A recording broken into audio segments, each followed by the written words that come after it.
Hi, I'm glad to see you on my channel. Today I'll tell interesting stories from Greek mythology. Enjoy listening and don't forget to subscribe. Close your eyes for a moment and imagine absolute darkness. This is where our story begins, and it is perhaps the most extraordinary story ever told by human lips, whispered from generation to generation across 3,000 years of Greek civilization. The ancient Greeks called this primordial nothingness chaos. But here it is important to pause and set aside the modern meaning of that word, because when we say chaos today, we think of disorder, of noise, of things crashing and tumbling against one another in frantic confusion. The Greek word haos, pronounced roughly chaos, meant something far more serene and far more mysterious. It meant a yawning gap, an open void, a great and waiting emptiness. It was not violent, it was not loud. It was simply the space before space existed, the silence before sound had been invented, the darkness before light had been thought of. Chaos was the first condition of the universe, and ancient Greek theologians and poets spent considerable time meditating on what exactly it meant, what it felt like to be that original void, whether it was conscious or merely present in the way a deep lake is present, still and dark and full of possibility. From this chaos, according to the oldest Greek traditions, the first divine beings slowly, gently, inevitably emerged. The ancient poet Hesiod, writing in approximately the 8th century before the Common Era, gave us the most detailed account we possess of these earliest moments in his extraordinary work known as the Theogony, a word that simply means the birth of the gods.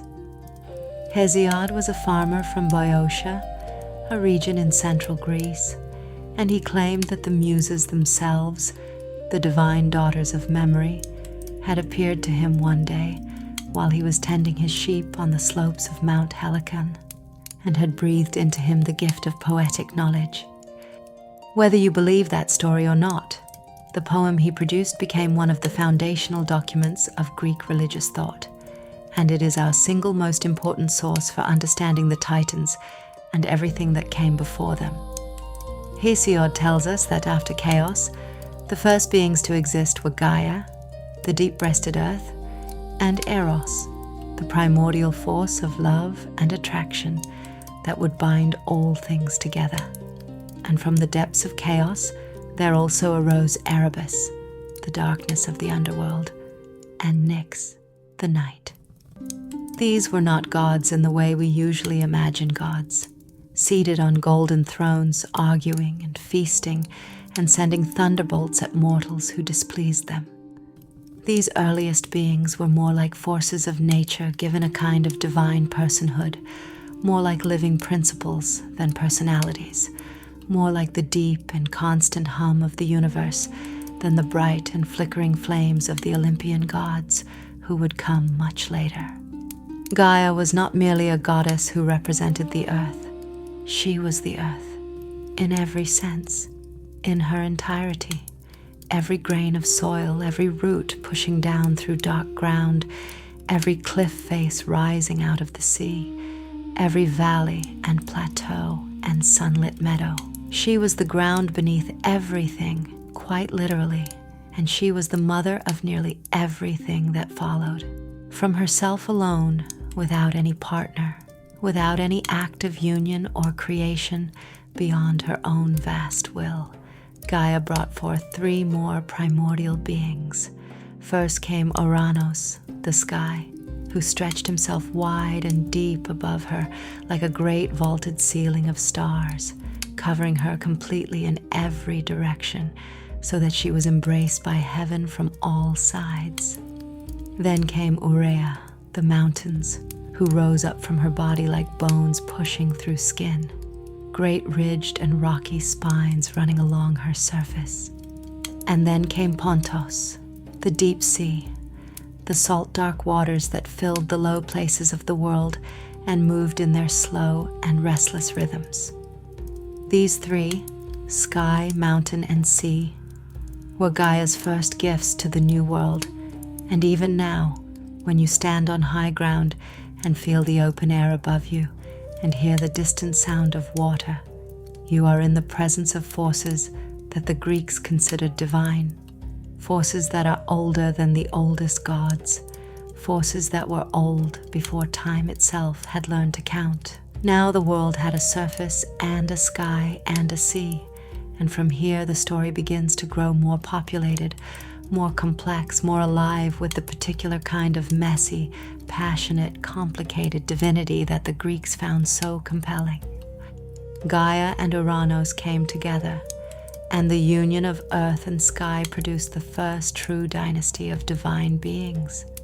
The beings who are the heart of our story tonight, the beings who ruled the cosmos before Zeus, before Hera, before Apollo with his golden bow, and Athena with her gray eyes, and Aphrodite rising from the sea foam. These beings were the Titans, and they were magnificent. But before we meet the Titans themselves, it is worth spending a little more time with their parents, because Gaia and Uranos are not simply a supporting cast. They are the deep soil from which everything grew, and their relationship and the terrible violence that eventually shattered it shaped the entire history of the divine world in ways that echoed down through every generation that followed. Gaia was ancient and patient and vast. She was generous almost beyond comprehension, endlessly fertile, endlessly nurturing, capable of producing life from herself without any assistance. But she was also capable of extraordinary cunning and ruthless determination when she was wronged, and she was about to be wronged in the most profound way imaginable. Uranos, the sky, was Gaia's partner in the great work of populating the world, and together they produced children by the dozen. More children, in fact, than any parents in the history of divine mythology anywhere in the world. Their first great group of children were the 12 Titans, 6 sons and 6 daughters, and these we will come to in a moment. But before the Titans were fully established in their power, Gaia and Uranos also produced 3 other extraordinary sets of beings, beings whose existence tells us a great deal about the strange and layered imagination of the ancient Greeks when they thought about the structure of the cosmos. These were the Cyclopes, the Hecatoncheires, and a general category of monstrous divine beings whose exact number and nature varied depending on which ancient source you consulted. The Cyclopes, and here again we must set aside the image that comes most readily to mind, the image of Polyphemus in his cave from the Odyssey, were not, at this primordial level, simple shepherds with one eye. The 3 original Cyclopes were divine craftsmen of staggering power: Brontes, whose name meant thunder; Steropes, whose name meant lightning; and Argus, whose name meant bright. They were enormous, wild-eyed beings of tremendous creative energy, and they had each a single great eye in the middle of their foreheads, and their hearts burned with a passion for making, for shaping, for transforming raw material into something extraordinary. These were the beings who would later forge the thunderbolts of Zeus, who would make Poseidon's trident and Hades' helm of invisibility, whose skills were so superhuman that even the Olympian gods relied on them. But at this early moment in the story, they were simply children, Gaia's children, and they were too strange and too powerful for their father to bear. The Hecatoncheires were stranger still. Their 3 names were Cottus, Briareos, and Gyges, and each of them possessed 50 heads and 100 arms. Think about that for a moment and let the image settle gently behind your closed eyes. A being so vast, so overwhelmingly present, so bristling with power and limb and perception that it defies any easy comparison.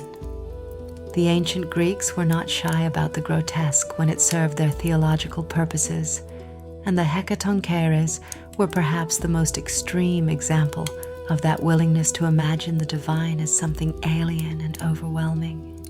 They were beings of incredible strength, capable of hurling boulders of unimaginable size, capable of violence on a scale that made even gods tremble, and they too were children of Gaia, born from the union of earth and sky, and they too were too much for their father. Uranos looked upon his children, the Cyclopes, the Hekatoncheires, and he felt something that the ancient sources describe in various ways, but which amounts to a kind of horrified revulsion mixed with fear. These children were his, yes, but they were not what he had expected. They were powerful in ways that threatened him, strange in ways that disturbed him, and so Uranos did something that would set the pattern for divine tyranny for all the generations that followed. He took his children and he pushed them back into the body of their mother. He refused to let them into the light. He kept them imprisoned inside Gaia herself, locked in the deep places of the earth, and Gaia felt every moment of this, felt her children pressing against her from the inside, felt the ache and weight of their confinement, and she grew angry in the slow and unstoppable way that the earth grows angry, the way a volcano slowly builds its pressure across centuries before finally releasing everything at once. This is the first great injustice in Greek mythology, the first act of a powerful being using his power to suppress and contain and deny those weaker than him, and it established a pattern that would repeat itself with painful regularity throughout the stories of the Titans and their successors. There is something almost universal about this pattern, something that resonates across cultures and across time, because it is the story of every generation that has ever been suppressed by the one that came before it, every child who has been told they are too much, too strange, too powerful to be allowed into the world. The Greeks understood this pattern with great clarity, and they embedded it in the very foundation of their cosmology, making it the first act of their divine history, making it the wound from which everything else would eventually grow. Gaia, feeling this pain, this constant crushing weight of her imprisoned children, began to plan. She shaped a great sickle from gray flint, from the hardest stone within her body, and she called to her children, to those who were not yet imprisoned, to the Titans who moved freely across the new world. She showed them the sickle, and she asked them, in that quiet and implacable way that the earth has of asking things, which of them would take up this tool and use it against their father, who had grown too possessive, too controlling, too afraid of what he had made. The ancient sources tell us that the Titans were silent in the face of this request. They were afraid, as all children are afraid of the fathers who rule over them, afraid of Uranos and his vast sky presence, his ability to see everything from above. They did not answer their mother, all except one. The youngest of the Titans, the one whose name would become synonymous with time and fate, and the deep grinding forward movement of the cosmos, the one who would himself become the great tyrant of the age before Zeus, Cronus stepped forward. Cronus, called by some ancient sources the wily Cronus, or Cronus of the Crooked Council, reached out and took the gray flint sickle from his mother's hands. And with that gesture, the story truly began. But here, at this threshold moment, it is worth pausing and letting the weight of what has happened so far settle slowly into your mind.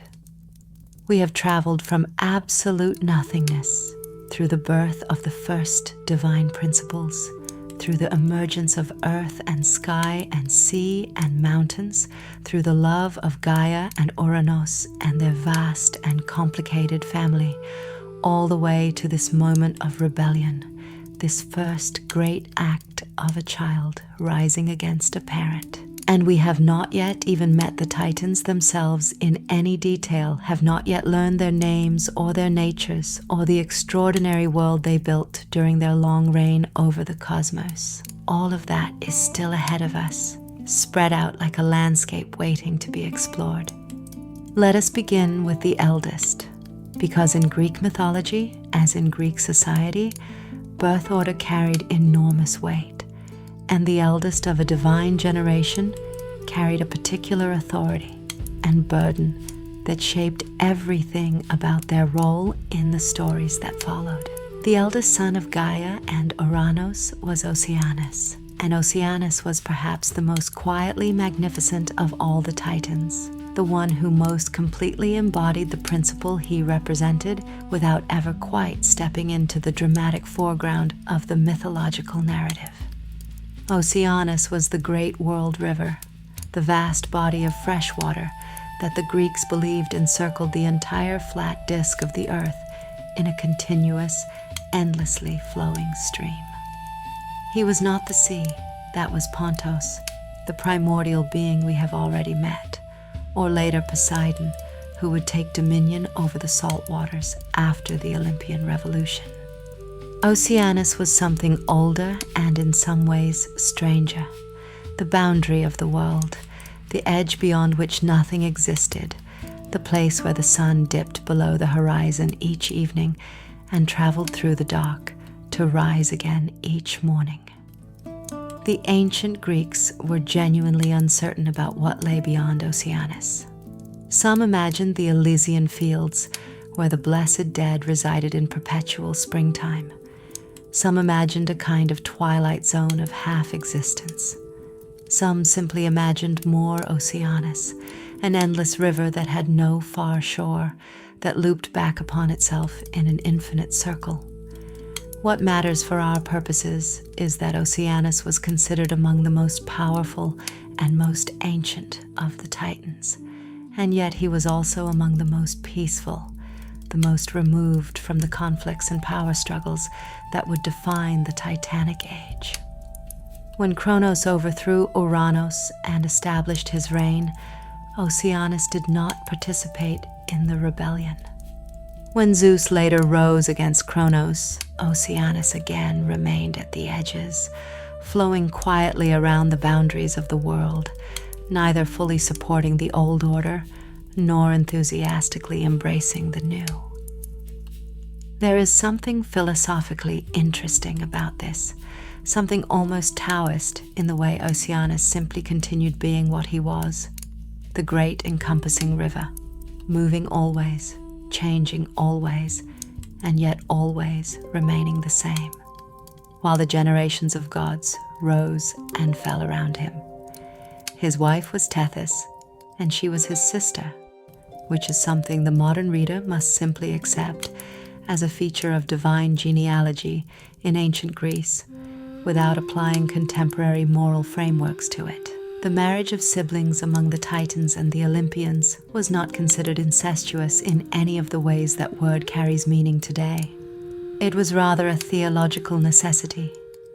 If you have only a limited number of divine beings in the first generation, and if the cosmos requires the marriage of complementary principles, then those principles must find their counterparts among those available.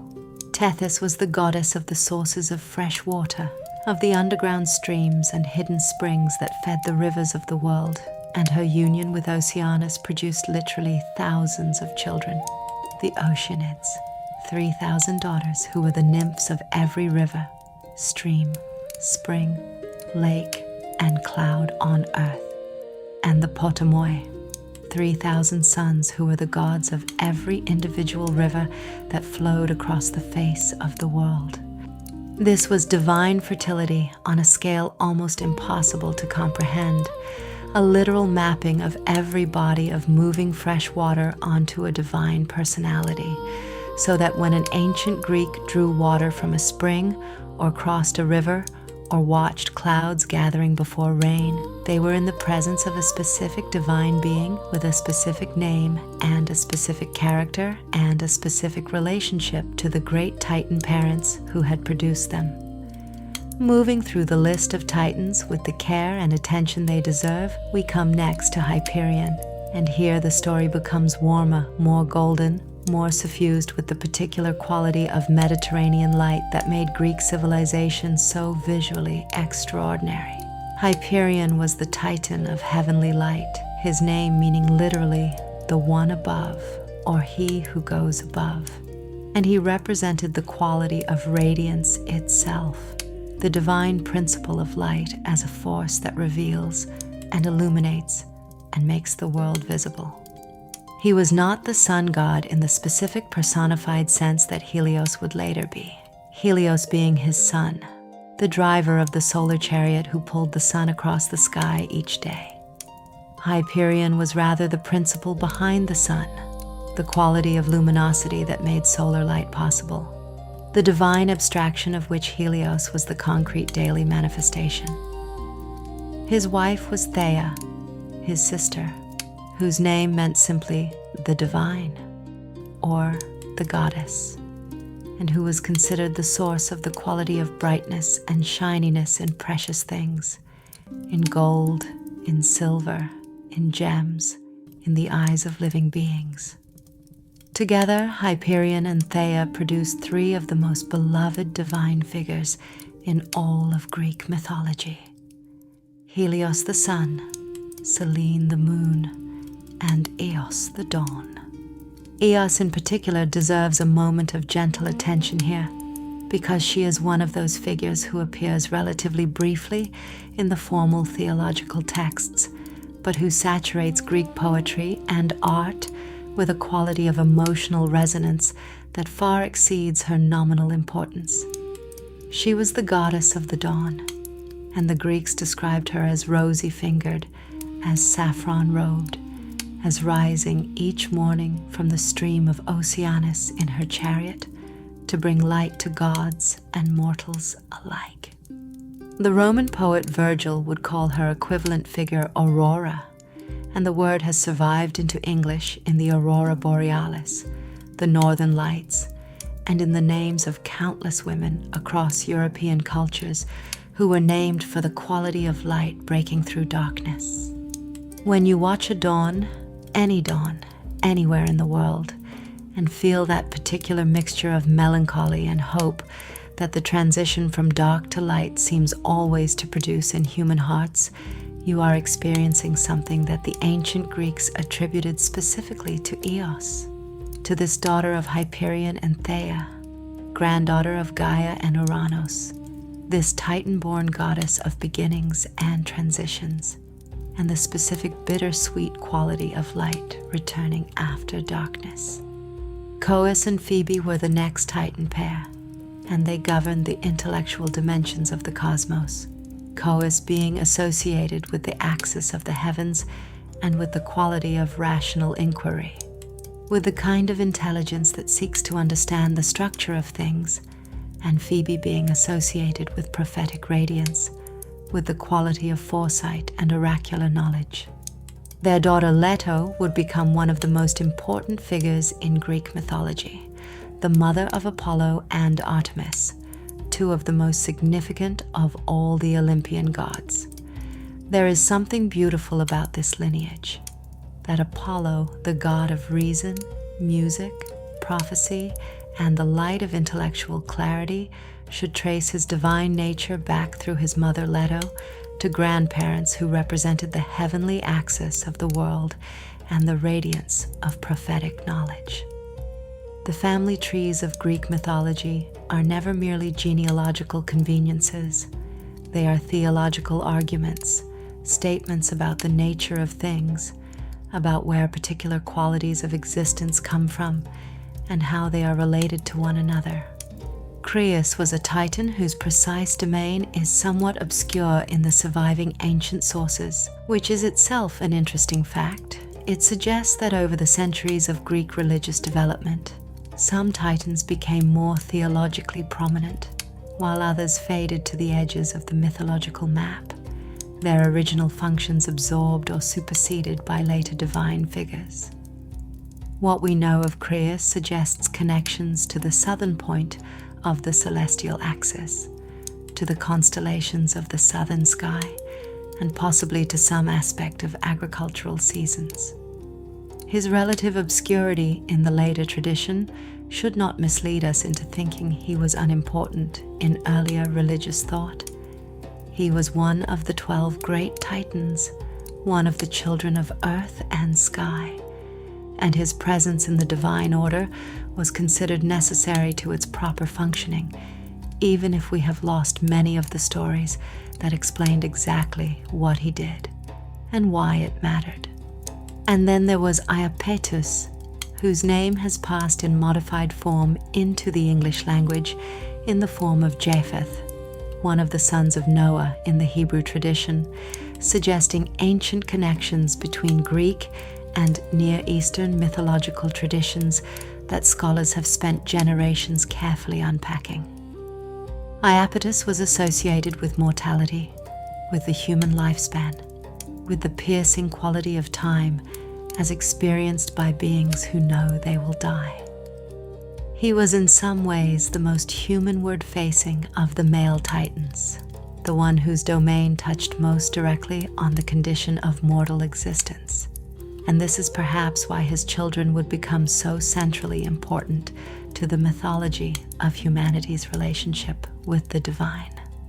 Iapetus was the father of Atlas, who would hold the sky upon his shoulders, of Prometheus, who would steal fire from the gods and give it to humanity, of Epimetheus, whose name meant afterthought and who would accept Pandora as his bride, and of Menoetius, who would be struck down by Zeus's thunderbolt for his overweening pride.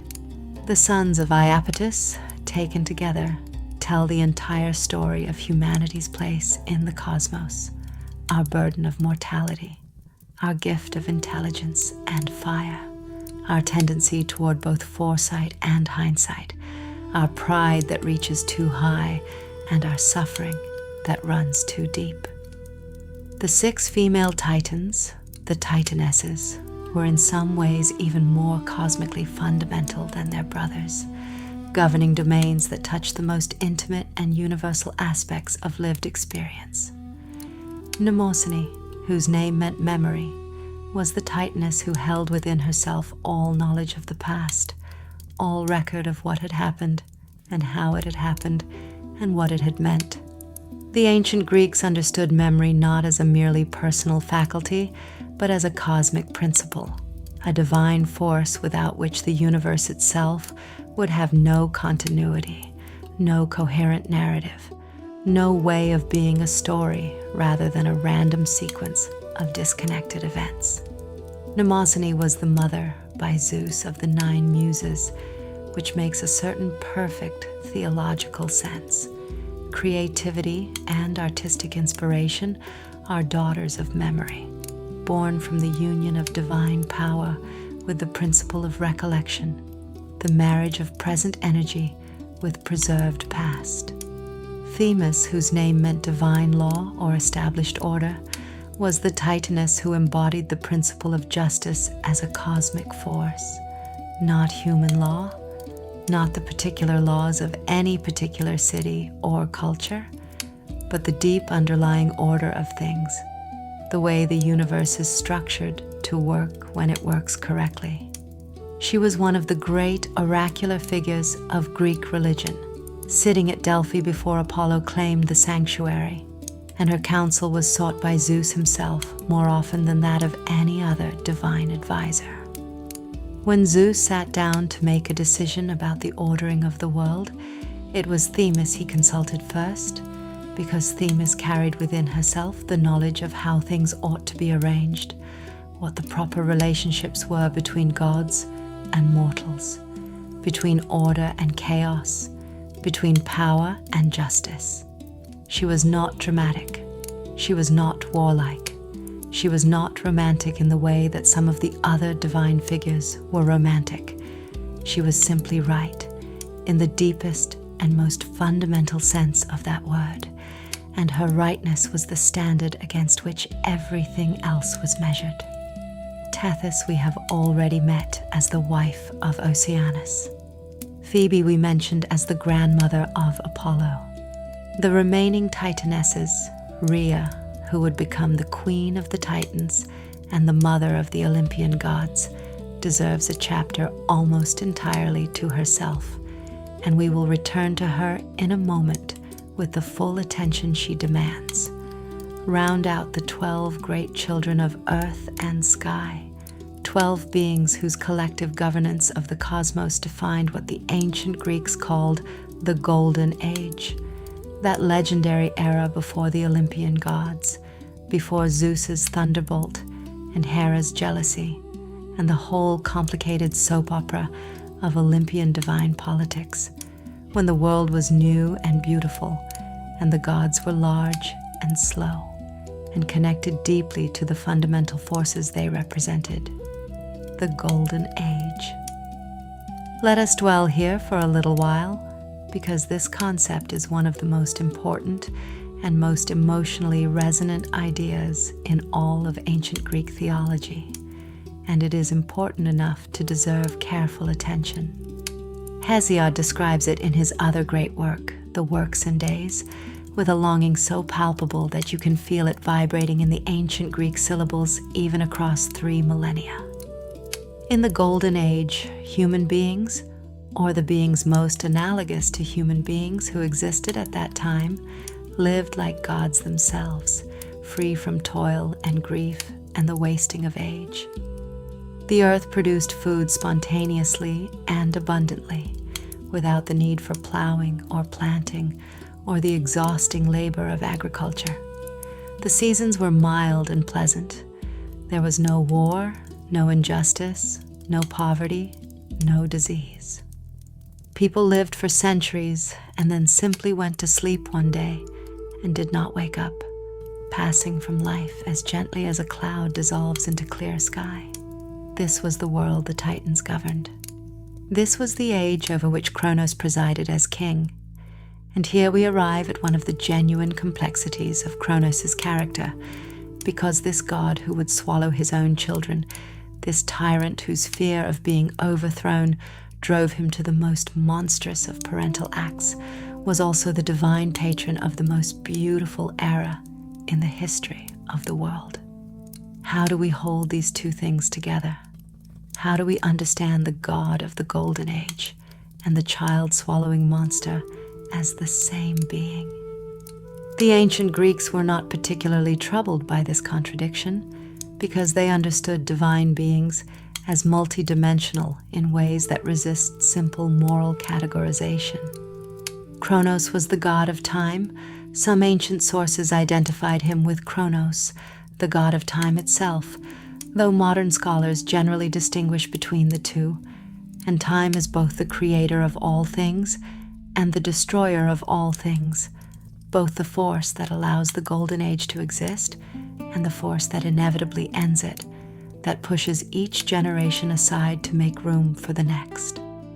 The Romans, who adopted and adapted Greek mythology with tremendous thoroughness, called Cronus by the name Saturn, and they celebrated a festival called the Saturnalia in his honor each December, a festival during which the normal social order was temporarily suspended.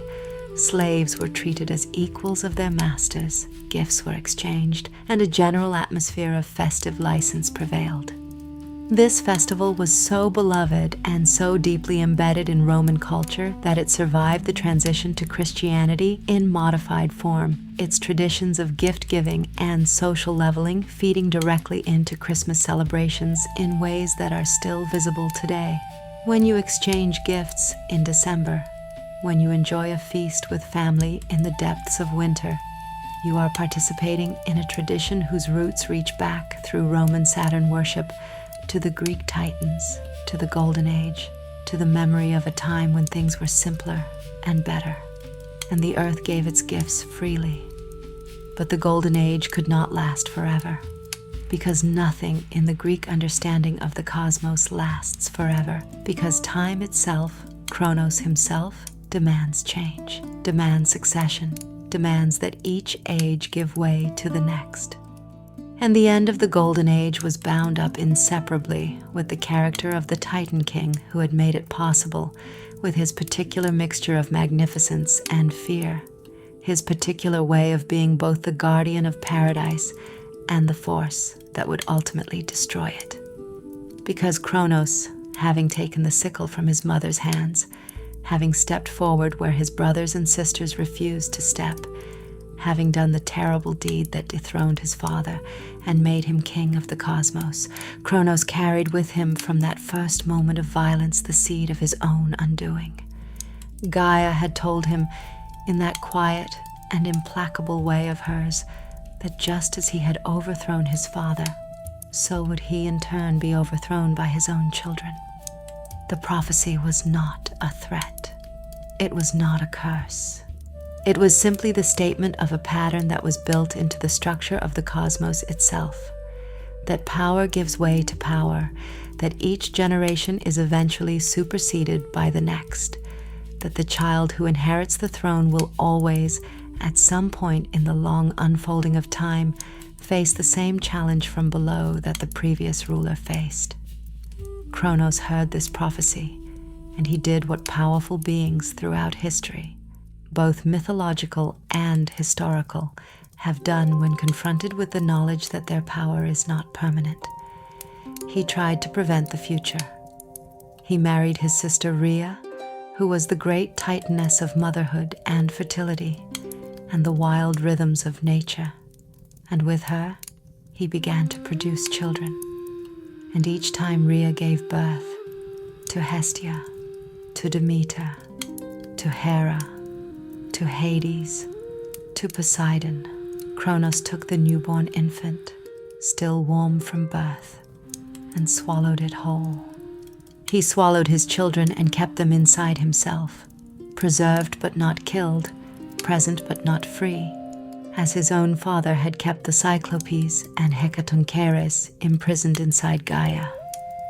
The pattern repeated itself with painful exactness, and in that repetition, the ancient Greeks saw something deeply true about the nature of tyranny, that the tyrant always becomes the thing he hated in the one who tyrannized him, that the revolutionary who wins becomes the oppressor he overthrew, that power without wisdom does not learn from the past, but simply recreates it in new form. Rhea watched her children disappear one by one into her husband's stomach, and she felt what Gaia had felt before her, that profound and consuming maternal grief that is perhaps the most visceral emotion in the entire Greek mythological tradition. Greek myth returns again and again to the suffering of mothers, to Demeter searching desperately for Persephone, to Thetis mourning Achilles, to Hecuba losing everything she loved at Troy. And in each case, the mother's grief is presented not as weakness, but as the most morally clear and emotionally unimpeachable response possible to injustice and loss. Rhea was not simply upset. She was enraged in the same slow and unstoppable way her mother Gaia had been enraged, and she went to her mother, to the ancient earth herself, and asked for help. Gaia, who understood exactly what was happening because she had lived through its prototype with Uranus, who recognized in Cronus's behavior the same fear-driven cruelty she had endured from her own husband, counseled her daughter with the wisdom of someone who had already set one revolution in motion and knew how these things worked. When Rhea was pregnant with her sixth child, the child who would become Zeus, Gaia told her to go to the island of Crete, to give birth there in secret, and to return to Cronus not with the infant, but with a stone wrapped in swaddling clothes. Cronus, trusting and perhaps a little careless with the habit of swallowing whatever Rhea handed him, swallowed the stone without examining it, and Zeus was left alive and hidden in a cave on the slopes of Mount Ida, tended by divine nursemaids and fed on honey and goat's milk, growing in power and purpose while his father continued to rule the Golden Age in magnificent and doomed obliviousness. And here, at this moment of hidden growth, of secret preservation, of a new force gathering itself in darkness, while the old order continues in the light, our second chapter finds its natural resting place. The world outside is quiet. The Golden Age, for all its eventual tragedy, was genuinely golden. The earth was generous, the sky was clear, and the great titans moved through the cosmos with the slow and majestic certainty of beings who had always existed and believed they always would. The sound of Oceanus moving endlessly around the edges of the world is the sound of things continuing as they are, the deep background hum of an age that does not yet know it is ending. Somewhere on a rocky Cretan hillside, in a cave smelling of wild thyme and goat and salt wind off the Mediterranean, a divine infant slept and grew, dreaming the dreams of a God who does not yet know what he will do or what it will cost him. The stars above were the same stars they had always been. Hyperion's light reflected and multiplied, Phoebe's oracular radiance scattered across the deep sky, and they looked down on a world that was still for this moment, at peace. Let the weight of that peace settle gently over you now. Let the Golden Age be, for just this quiet moment, not a lost paradise or a prelude to catastrophe, but simply what it was, a time of great beauty and great calm, tended by beings of extraordinary power and complexity, a world so new that the soil was still warm from its making, so perfect in its proportions that even the gods who would eventually tear it apart must have sometimes paused in their inevitable march toward revolution and simply looked around them and understood, in whatever way gods understand such things, that this was very, very good. Gaia had given the sickle to Cronus in secret, in the deep underground places where Uranus could not see or hear. She had counseled him about when to act, not in daylight, when Uranus moved across the sky in his full celestial power, but at night when he descended to lie with Gaia, when he spread himself across her like a vast and suffocating blanket, his body pressing down on hers with the thoughtless weight of someone who has never considered that the thing beneath him might have feelings of its own.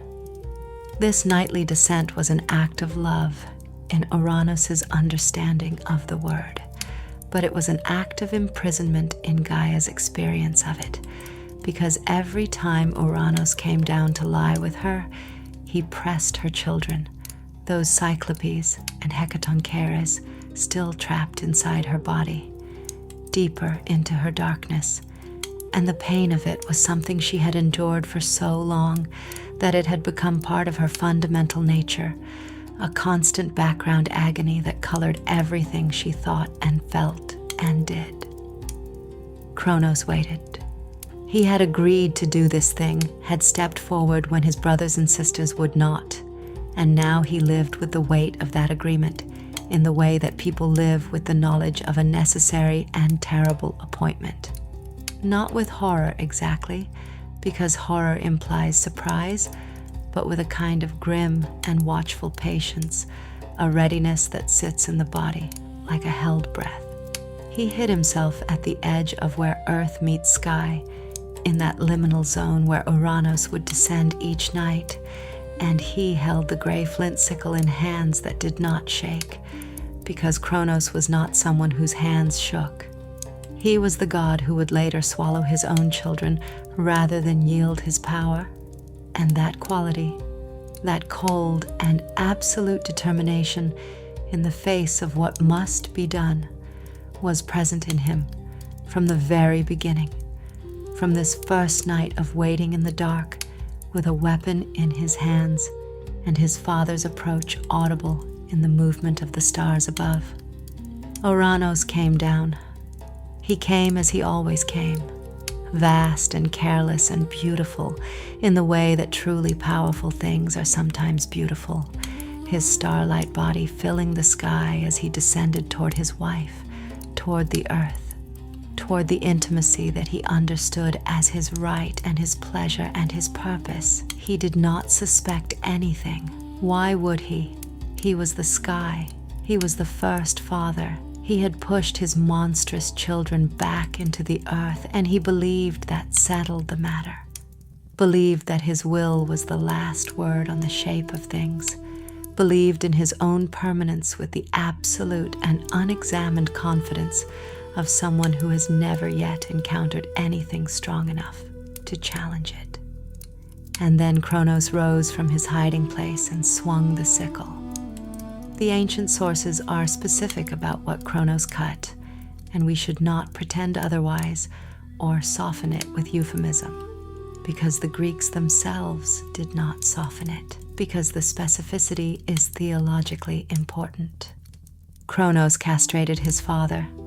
He severed the genitals of the sky god, and threw them, and here the different ancient authors agree with remarkable consistency, into the sea, into the salt water to the south, specifically, though the location shifts somewhat depending on which version of the myth you consult.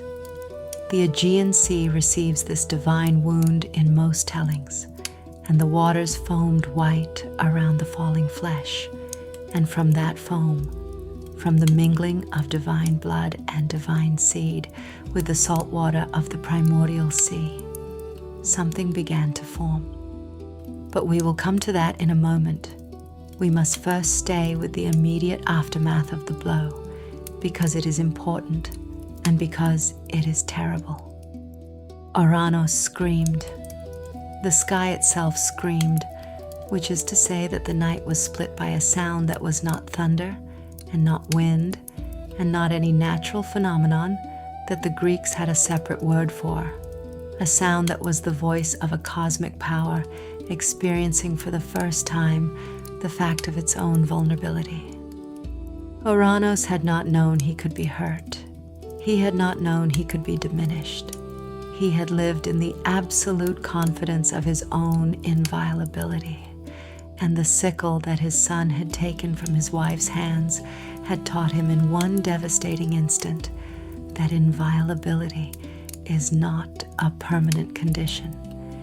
It is simply a state of not yet having encountered the right force applied at the right moment by someone with sufficient motivation and sufficient cold-blooded patience to wait for the opportunity.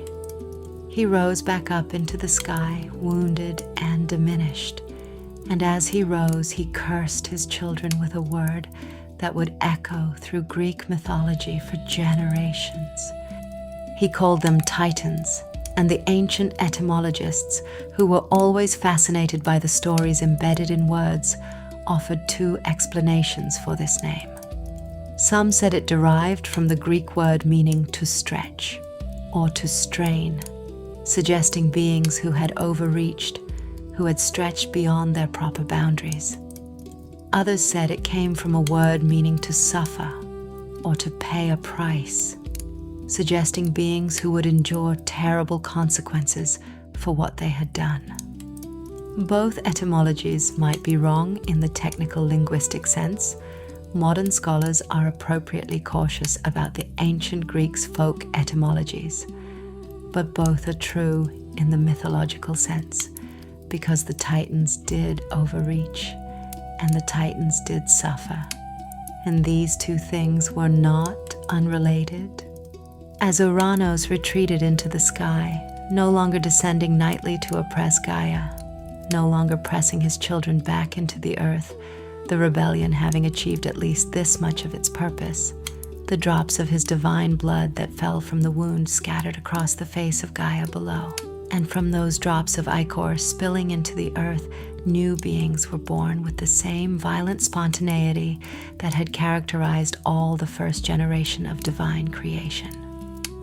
From the blood of the sky god falling on the earth goddess, 3 sets of beings emerged. The first were the Erinyes, the Furies, the the Greeks called them, though the Furies is the Roman name and carries slightly different connotations. The Erinyes were Alecto, Megaera, and Tisiphone, and they were the goddesses of vengeance, specifically the vengeance owed by children to parents who are wronged. Their birth from the blood of Uranos falling on Gaia was theologically precise in a way that the Greeks found deeply satisfying.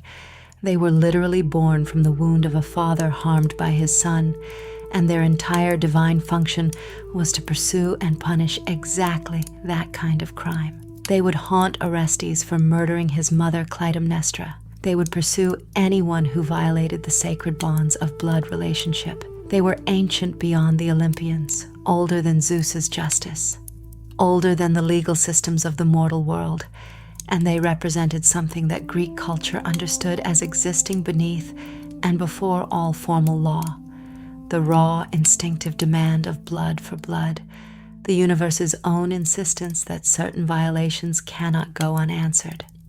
They were terrifying, and they were supposed to be terrifying, and even the gods were careful around them. The second beings born from the blood of Uranos were the Gigantes, the giants, enormous warrior beings who would emerge from the earth in a later age to challenge the Olympian gods in the great conflict known as the Titanomachy.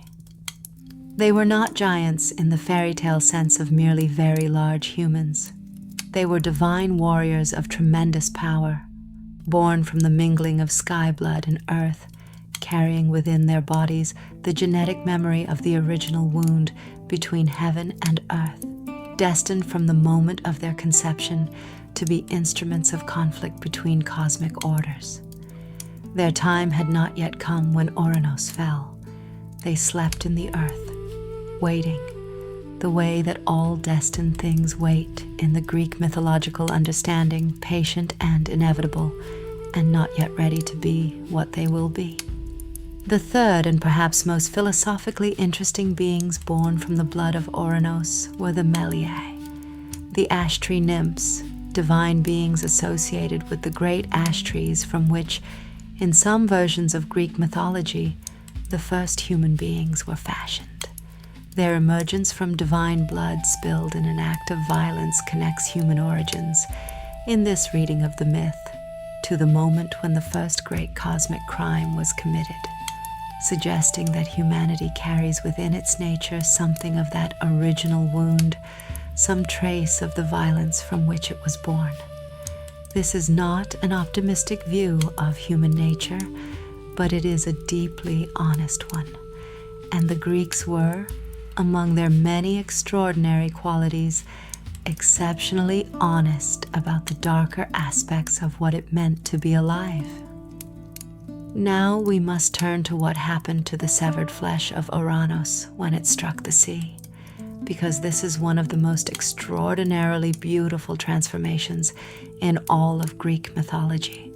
A moment of alchemy so perfect that it seems almost too beautiful to have come from something so violent. And yet it is precisely because it came from something violent that it carries the emotional charge it does. The divine flesh fell into the salt water and floated there, and around it the sea foamed and churned with the force of the divine substance entering it. And from that churning foam, the Greeks called it aphros, sea foam, a presence began to coalesce. First, a quality of warmth in the water, a luminosity that had nothing to do with sunlight, a sense of something immeasurably precious gathering itself from the combination of sky and sea and the specific divine essence that Uranos had carried within his body. Then a shape emerging from the foam the way that shapes emerge from clouds, gradually, partially, and then all at once with sudden complete clarity. She stepped onto the shore. Aphrodite, the goddess of love and beauty and desire, and the irresistible pull of one being toward another stepped from the sea foam onto the shores of either Cyprus or Cythera, depending on which ancient source you consult, and the earth bloomed where her feet touched it, and the air smelled of salt and flowers simultaneously, and the gods who witnessed her arrival felt in their divine bodies something they recognized immediately and viscerally as the most powerful force they had ever encountered. This was not beauty as an aesthetic quality. This was beauty as a force of nature, as a fundamental organizing principle of the cosmos, as the thing that makes existence itself worthwhile and desirable, and worth the enormous trouble it causes. The birth of Aphrodite from the sea foam and the severed flesh of Uranos is one of those mythological images so visually and emotionally perfect that it has generated an almost inexhaustible stream of artistic responses across Western culture. Botticelli's painting being only the most famous of thousands of attempts to capture something of what that emergence must have looked like. That moment when the most beautiful thing in existence stepped from the violence and grief of the first cosmic wound and stood in the salt air of the primordial world as a living argument that beauty is not separate from suffering, but is in some essential way born from it. The ancient Greeks were clear-eyed about this connection. Aphrodite born from Uranos's wound meant that desire and love and beauty had their origin in loss and violence and the separation of things that had been joined. It meant that the longing that beauty provokes, that ache of wanting to possess or merge with, or simply be in the presence of something beautiful, was related at its deepest level to the original separation, to the wound that divided sky from earth, to the fact that things which were once connected are now apart and seeking each other across the distance of the world. This is why beautiful things make us sad as well as happy, why love carries within it always the possibility of grief, why we reach toward what we desire with a gesture that is simultaneously hopeful and already mourning.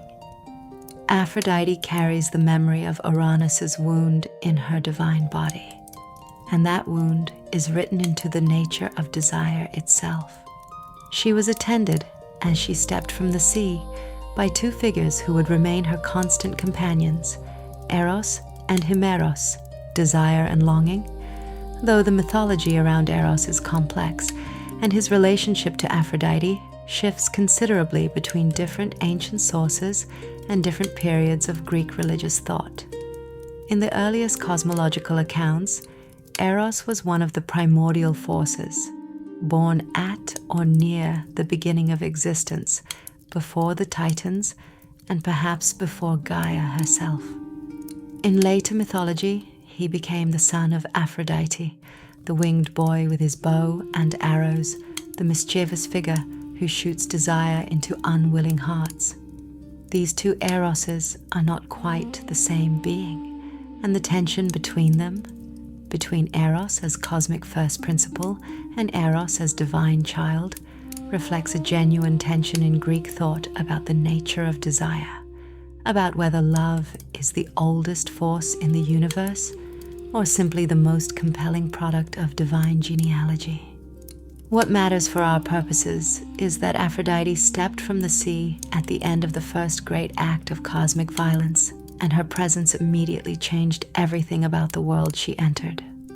The Golden Age, which had been characterized by abundance and peace and the slow, majestic governance of the Titans, now contained within it a new force, a force that would prove, over the long course of mythological time, to be more disruptive than the sickle that had made it possible. Wars would be fought for beautiful faces. Gods would abandon their dignity and their wisdom for the experience of desire fulfilled. The entire Trojan War, 10 years of slaughter that would define Greek civilization's understanding of itself, would begin with a judgment about which goddess was most beautiful, and a gift of love promised by a goddess born from sea foam and an old wound. Uranos, bleeding and diminished in the sky above, had not intended any of this. He had simply been the sky, pressing down on the earth as was his habit, and the sickle had found him, and the world had become immeasurably more complicated as a result. We should pause here and consider Ouranos himself, because it is easy in the rush of the narrative to reduce him to a simple villain, the tyrannical father, the imprisoner of children, the being whose overthrow is straightforwardly deserved and straightforwardly accomplished. But Greek mythology, at its best and most honest, does not deal in simple villains, and Ouranos is more interesting than that reading allows. Why did Ouranos imprison his children? The ancient sources give us a simple answer. He was afraid of them. The Cyclopes and the Hecatoncheires were monstrous in their power and their appearance, and Ouranos, gazing upon them as they were born, felt the specific terror of a powerful being confronted with something more powerful than itself. This is psychologically recognizable. It is the fear that tyrants feel, the fear that drives authoritarian rulers to imprison the talented and the strong, the fear that causes parents to crush the ambitions and capabilities of children who threaten to exceed them. It is not a noble impulse, but it is an understandable one. And the fact that it is understandable makes Ouranos more tragic than villainous. He loved Gaia in his way.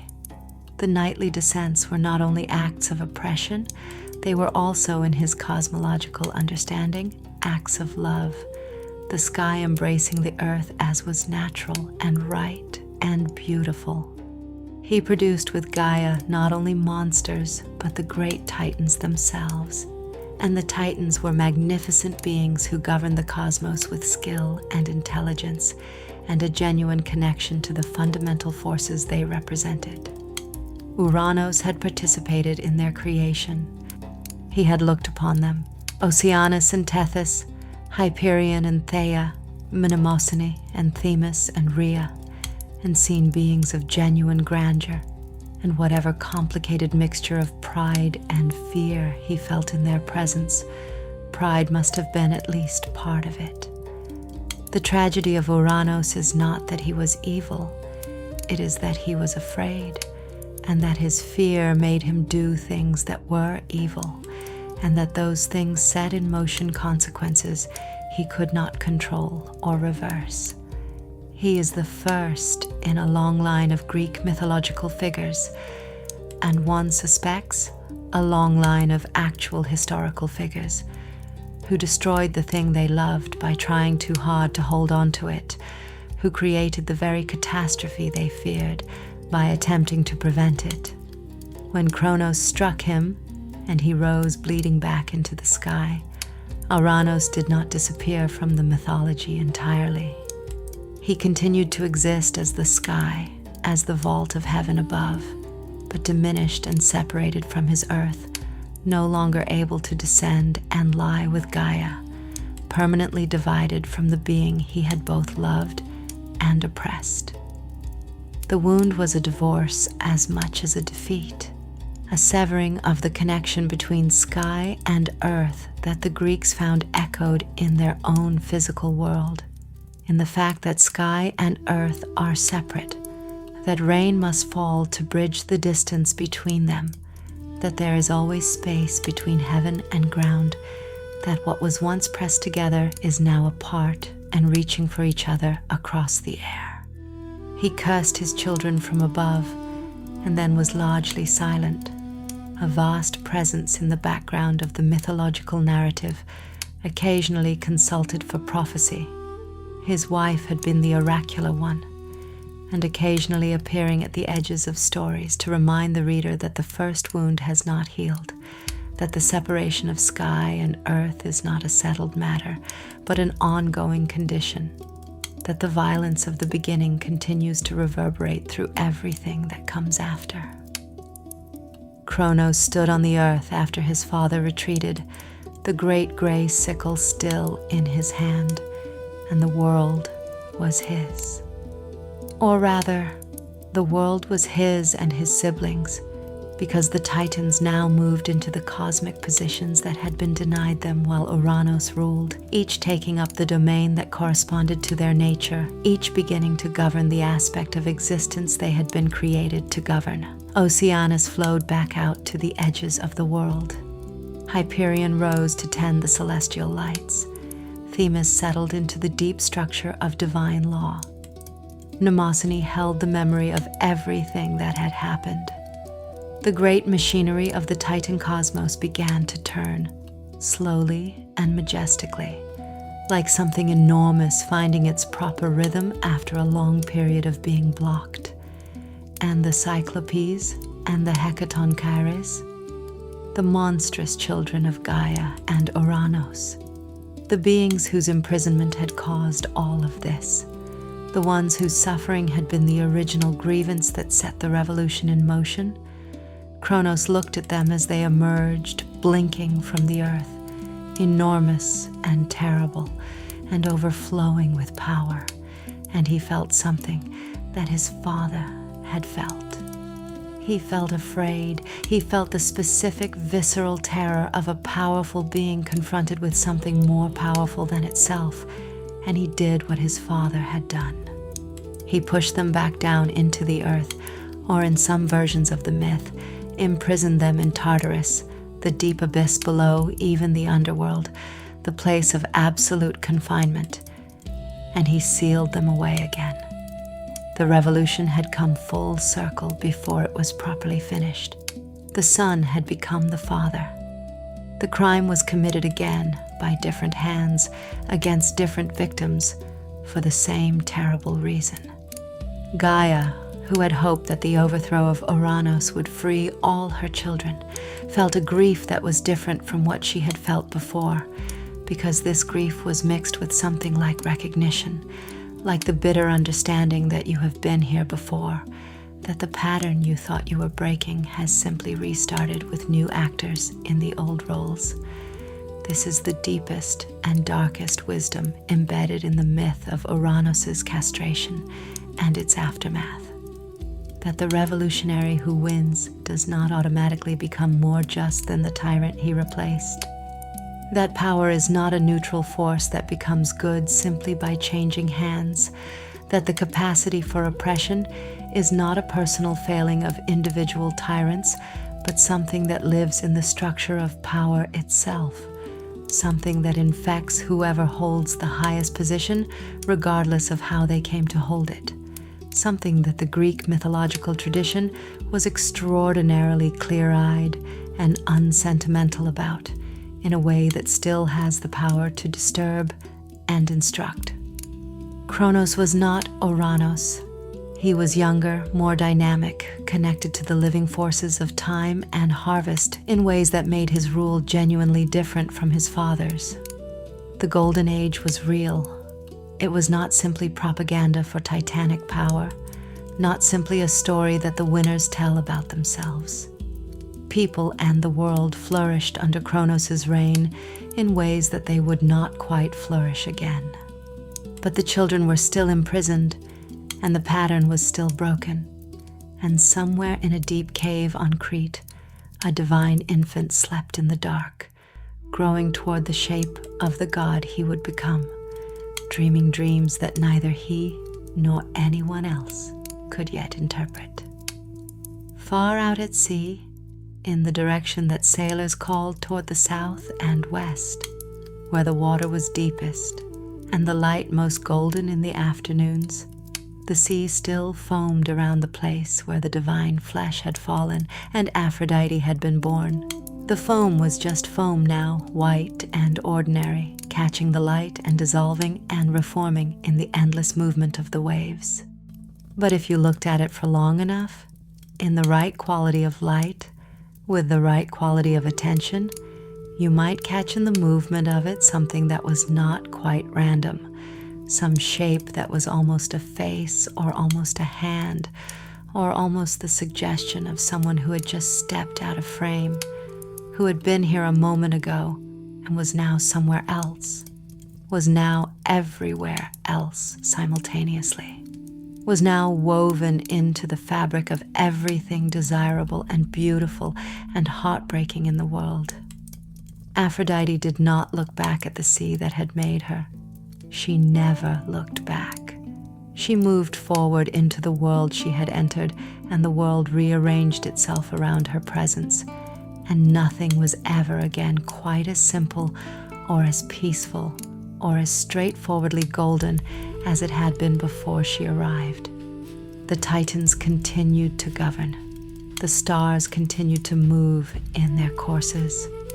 Oceanus flowed around the edges of everything. And deep in the earth, in the darkness where the Cyclopes had been pushed back down and the Hecatonchires turned in their uneasy sleep, something was waiting.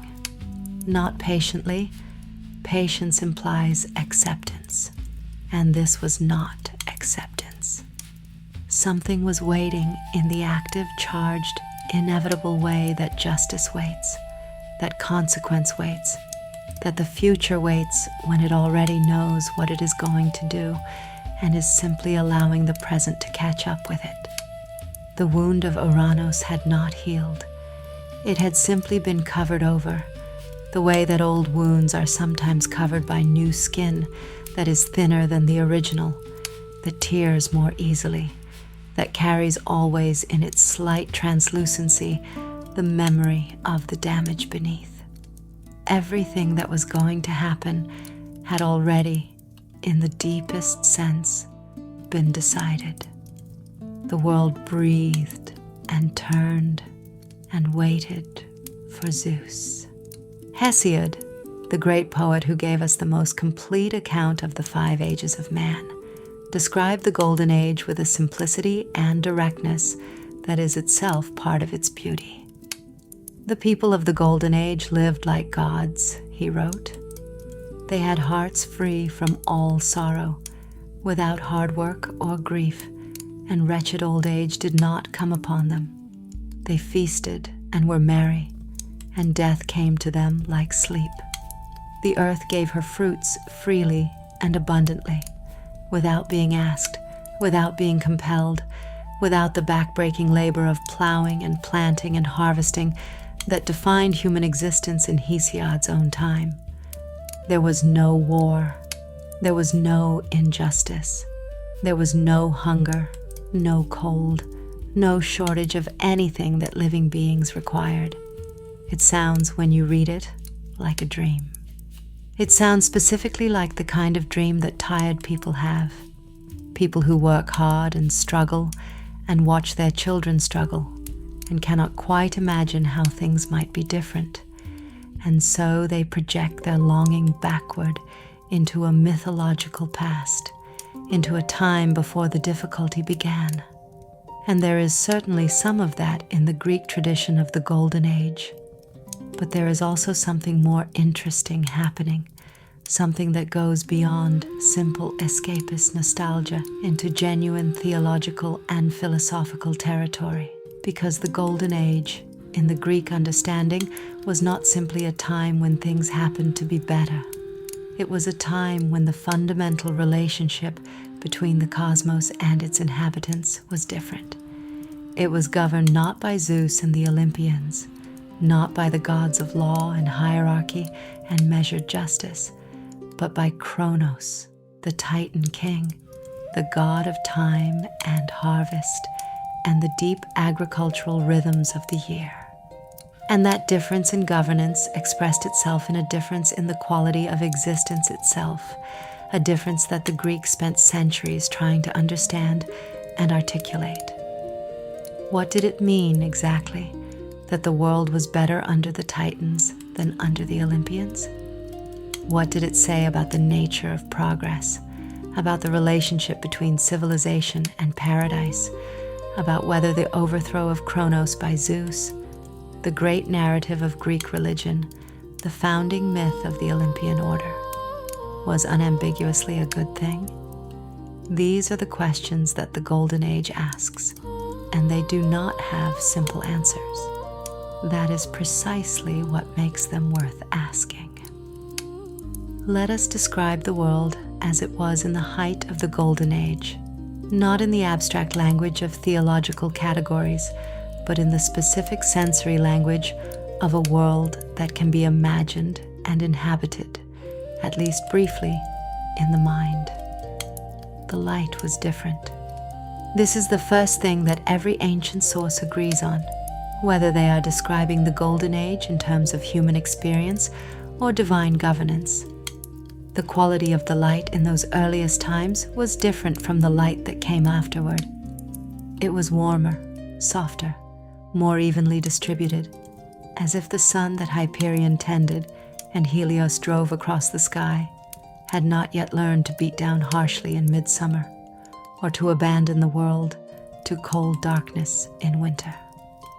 The light of the Golden Age was the light of a perpetual late afternoon in early autumn, rich and golden and somehow more substantial than ordinary light, as if it had weight and warmth that you could lean against, as if it were a presence rather than merely a phenomenon.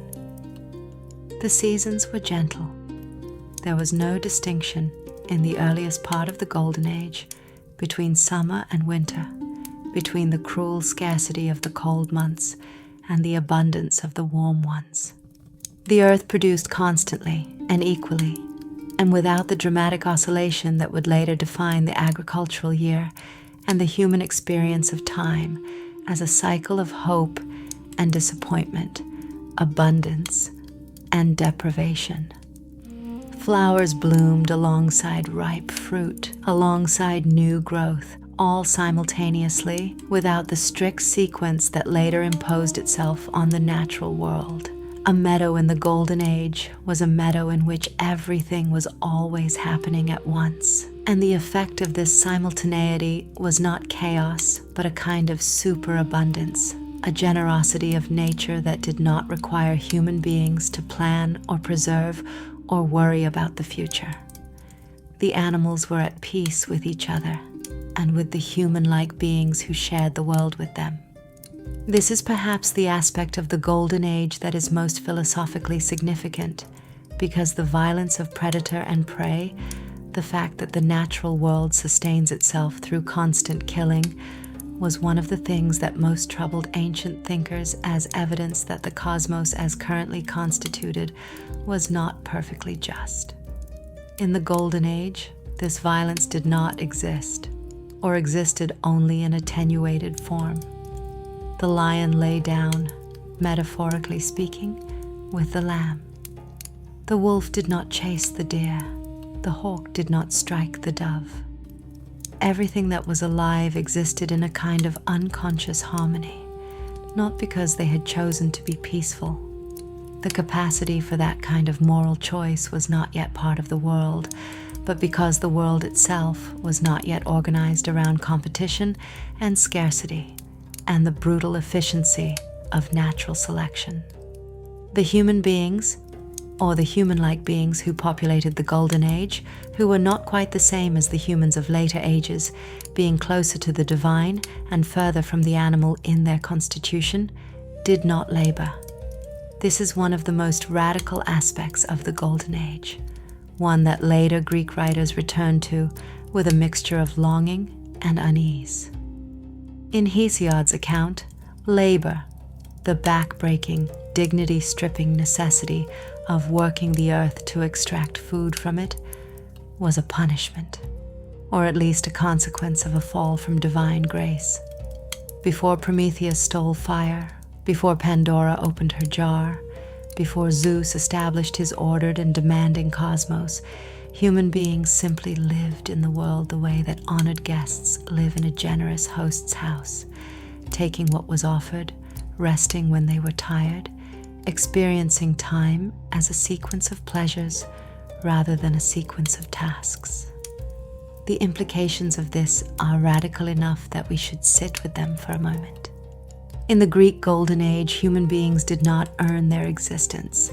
They did not justify their presence in the world by their usefulness, their productivity, their contribution to the collective enterprise of civilization. They simply were, and the world was glad of them, and that was sufficient. This vision of human existence, of life as something intrinsically valuable rather than valuable only insofar as it produces, is genuinely subversive of almost every social order that human beings have constructed, including the social orders of ancient Greece. The Golden Age is, among other things, a standing implicit critique of every society that tells its members that their worth is determined by their work. Who governed this world? Who was responsible for its extraordinary abundance and peace? Cronus ruled the Golden Age, and his rule was everything that his father Uranus's rule had not been. Genuinely paternal rather than merely possessive, oriented toward the flourishing of the world rather than the preservation of his own power. He sat on a great throne at the center of the cosmos, and the other titans moved in their appointed spheres around him, each tending the domain of existence that was naturally theirs, and the whole system functioned with the smooth and effortless grace of something designed by someone who actually understood what they were designing. Oceanus flowed in his great river at the edge of the world, gentle and perpetual, and from him came all the fresh water that the earth needed. Rain and rivers and springs emerging from the ground at the base of hills and under the roots of great trees, always available, always sweet, never scarce. The nymphs of Oceanus, his 3,000 daughters, the Oceanids, moved through the world as presences of flowing water everywhere, and they were joyful in their movement, the way that water in its natural state is always somehow joyful, purposeful, and graceful, and alive. Hyperion tended the celestial lights, and Eos rose each morning with her rosy fingers and saffron robes to open the gates of the sky for her brother Helios's chariot. And the light they produced together was the same warm, generous light that characterized everything about the Golden Age, illuminating without burning, warming without scorching, present without the oppressive quality that the midsummer Mediterranean sun would come to have in the more difficult ages that followed that.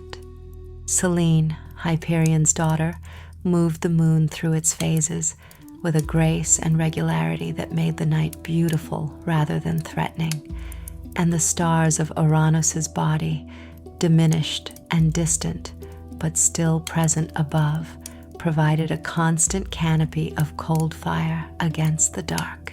Themis was present in the world as the principle of divine order, not the codified law of Zeus's later cosmos, with its courts and its judges and its elaborate system of consequence, but something more fundamental and more organic. The rightness of things was simply felt in the Golden Age, the way that you feel the rightness of a perfect chord without needing to understand music theory, the way that you feel the rightness of a kindness done without needing a philosophical argument for why kindness matters. Themis's presence in the Golden Age cosmos was the presence of moral clarity without moral complexity. Things were right or wrong in the way that things are warm or cold, as an immediate sensory fact rather than a conclusion reached by argument. Mnemosyne held the memory of everything, and in the Golden Age this was a gift rather than a burden. Memory in a world without suffering is simply the accumulated record of everything beautiful that has happened, every meal shared, every conversation held, every moment of connection between living beings. The Muses, her 9 daughters, were already beginning to sing in that early world, and their songs were songs of pure creation and pure joy, because there was not yet enough darkness in the world to give their art the specific depth and weight that it would later acquire. Beautiful, certainly, transcendently, heartbreakingly beautiful in the way that only very pure things can be, but not yet the full music of existence, which requires both the high notes and the low ones. Cronus himself, in the fullness of his Golden Age power, was a figure of genuine grandeur that it would be a mistake to reduce simply to the monster who swallowed his children. That aspect of his character, the terrified king, the devourer of his own offspring, was real but it was not the whole of him. Just as the cowardice of a brave person under particular conditions of stress does not constitute the whole of who they are. At his best, in the height of his reign, Cronus was something extraordinary. A god of time who understood time not as the enemy of existence, but as its richest dimension. A god of harvest who understood abundance not as an accident, but as a principle. A king who governed through the natural authority of someone who genuinely understood the cosmos he was responsible for. He was associated with the sickle not only because of its role in the overthrow of his father, but because the sickle was the fundamental tool of the agricultural world, the instrument by which abundance was gathered in, by which the harvest was made real and usable, by which the wealth of the earth was translated into human sustenance. In the Golden Age, this translation was not necessary. The earth gave without being harvested. Abundance was available without tools.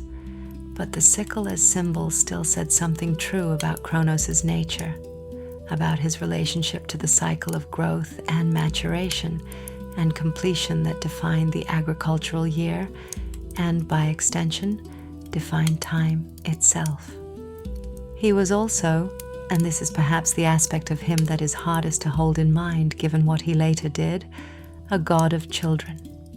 Before the paranoia set in, before the prophecy of his overthrow made every birth a potential death sentence, Cronus was genuinely paternal toward the younger beings who populated the world he governed. The Golden Age humans were his charges as much as his subjects, and the care he felt for them was real, expressed in the abundance of the world he maintained and the peace that characterized their lives. When Hesiod writes that the Golden Age humans died peacefully, like sleep coming over someone who is simply finished with their day, there is in that image something of Cronus as the gentle father putting his children to bed, completing their lives with the same tenderness that a good parent brings to the end of a long and happy day. This makes what happened later more tragic, not less. The monster who swallowed his children was not the exception to Cronus's character. It was what his character became under the pressure of fear, and the distance between the generous king of the Golden Age and the terrified tyrant of the later stories is a measure of what fear does to beings who are otherwise capable of greatness. The other Titans moved through the Golden Age world with a freedom and a fullness of expression that would be constrained in the Olympian order that followed. Prometheus, still young, still exploring the boundaries of his extraordinary intelligence, moved through the world with the restless curiosity of someone who cannot stop asking what things are made of, and how they work, and what might happen if you change this variable or approach that problem from a different angle. He was fascinated by mortals in a way that none of the other Titans fully shared, sitting with them for hours and watching how they approached the world, marveling at the combination of limitation and creativity that characterized their existence even in the paradise of the Golden Age. What was the fire in Prometheus's nature, even before the literal fire? The divine flame he would eventually steal from the gods and give to humanity. It was the fire of intelligence that cannot rest, cannot accept the world as given, cannot encounter an injustice or a limitation without immediately beginning to imagine how it might be otherwise. The other Titans, by and large, were expressions of fundamental cosmic forces. They were what they governed, in a deep ontological sense. Oceanus was the water that flowed in him. Hyperion was the light he tended. But Prometheus was something different and stranger, a being who contained within himself a capacity for thought that exceeded the domain he was supposed to represent, a being whose intelligence was itself his divine attribute, and intelligence of that quality cannot be contained within any single domain. He watched the mortals of the Golden Age and loved them, and his love had within it always the slightly anguished quality of someone who loves an imperfect thing for exactly its imperfections, who sees potential in what others see only as limitation. Even in the Golden Age, when human lives were peaceful and abundant, Prometheus could see what they lacked, not in terms of material comfort, because they had abundance of that, but in terms of what he would later try to give them, in terms of the specific kind of agency and capability and dignity that comes from being able to make fire. Fire. We will return to Prometheus and fire in a later chapter, because his story is one of the most important and most morally complex in all of Greek mythology. For now, it is enough to note that even in the Golden Age, even in the paradise of Cronus's reign, Prometheus was already developing the thoughts that would eventually lead him to the act of cosmic theft and its terrible aftermath. The Golden Age contained within it the seeds of its own complication, the way that all forms of paradise contain within them the specific vulnerabilities that will eventually end them. We must speak now of time, because Cronus was the god of time, and time in the Golden Age functioned differently than it would in any subsequent age, and understanding how it functioned is essential to understanding what was lost when the Golden Age ended. Time in the Golden Age was cyclical in the purest sense, not cyclical in the way that the agricultural year is cyclical, with its pattern of growth and death and regrowth, but cyclical in a deeper and more fundamental sense, as if existence itself was a great wheel turning smoothly and continuously, without any sharp angles, without the lurch and skip of before and after that characterizes our experience of time. Nothing was sharply divided from what came before it or after it. Moments were not discrete units, but continuous flow, the way that a river is not composed of separate drops of water, but is simply movement itself made visible. This means, among other things, that the Golden Age beings did not experience time as loss in the way that later beings would. Memory in the Golden Age was not the bittersweet record of things that were and are no longer.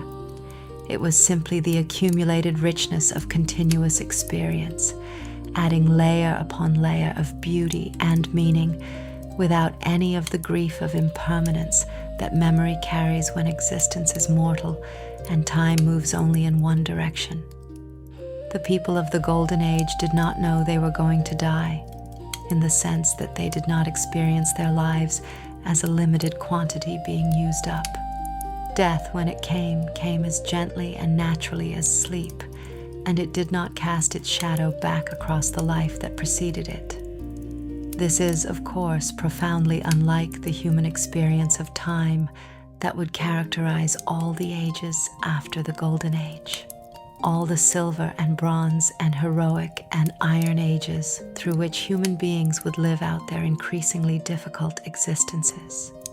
In the Iron Age, which was Hesiod's own time and is in many ways our time as well, time is experienced primarily as a force of destruction, the thing that ages faces and weakens bodies and turns the living into the dead and the vibrant into the exhausted. In the Golden Age, time was experienced as a force of enrichment, the thing that deepened experience and added meaning and made each moment more resonant because of all the moments that had come before it. Cronus governed this time, held it in his hands, and because he held it in his hands rather than being swept along in it like a swimmer in a current, he understood something about existence that very few beings before or after him have understood. That time is not the enemy of living things, but their deepest context. That the movement of time through a life is not a diminishment of that life, but the very thing that makes it a life rather than merely an instant. This wisdom was genuine and profound, and it is part of what made the Golden Age genuinely golden. not simply abundant in material terms, but abundant in the specific quality of experienced time, of moments fully inhabited, of existence treated as the remarkable and temporary and therefore precious gift that it actually is. And yet, and we must not flinch from this, because the mythology does not flinch from it, the Golden Age was ending even while it was at its height. Not because anything went wrong exactly, not because of a single catastrophic error, or a moment of hubris or a punishment visited on the world by an offended deity. The Golden Age was ending because of the prophecy, because of the knowledge that Cronus carried in his divine body like a stone he had swallowed, the knowledge that he would be overthrown by his son as he had overthrown his father, that the revolutionary logic of generational succession would continue its cycle until it reached the next great transformation. He had heard the prophecy from Uranus himself, screaming it as he rose wounded into the sky. He had heard it confirmed by Gaia, who knew all things and concealed some of them but could not conceal this because it was too fundamental to the structure of things. And from the moment he heard it, from the moment it settled into him as a known and irrevocable fact, something in the Golden Age began, imperceptibly, gradually, too slowly for anyone to notice at first, to darken. Not in the world. The world continued to be abundant and peaceful and luminous. The seasons remained gentle. The earth continued to give freely. The light continued to have its extraordinary quality of late afternoon richness. From the outside, from the perspective of the mortals who lived in the world that Cronus governed, nothing had changed. The Golden Age continued to be golden. But in Cronus himself, something had changed. And in Rhea, his wife, who watched him with the careful attention of someone who loves a person and is beginning to understand that the person they love contains within them the capacity for a particular kind of darkness.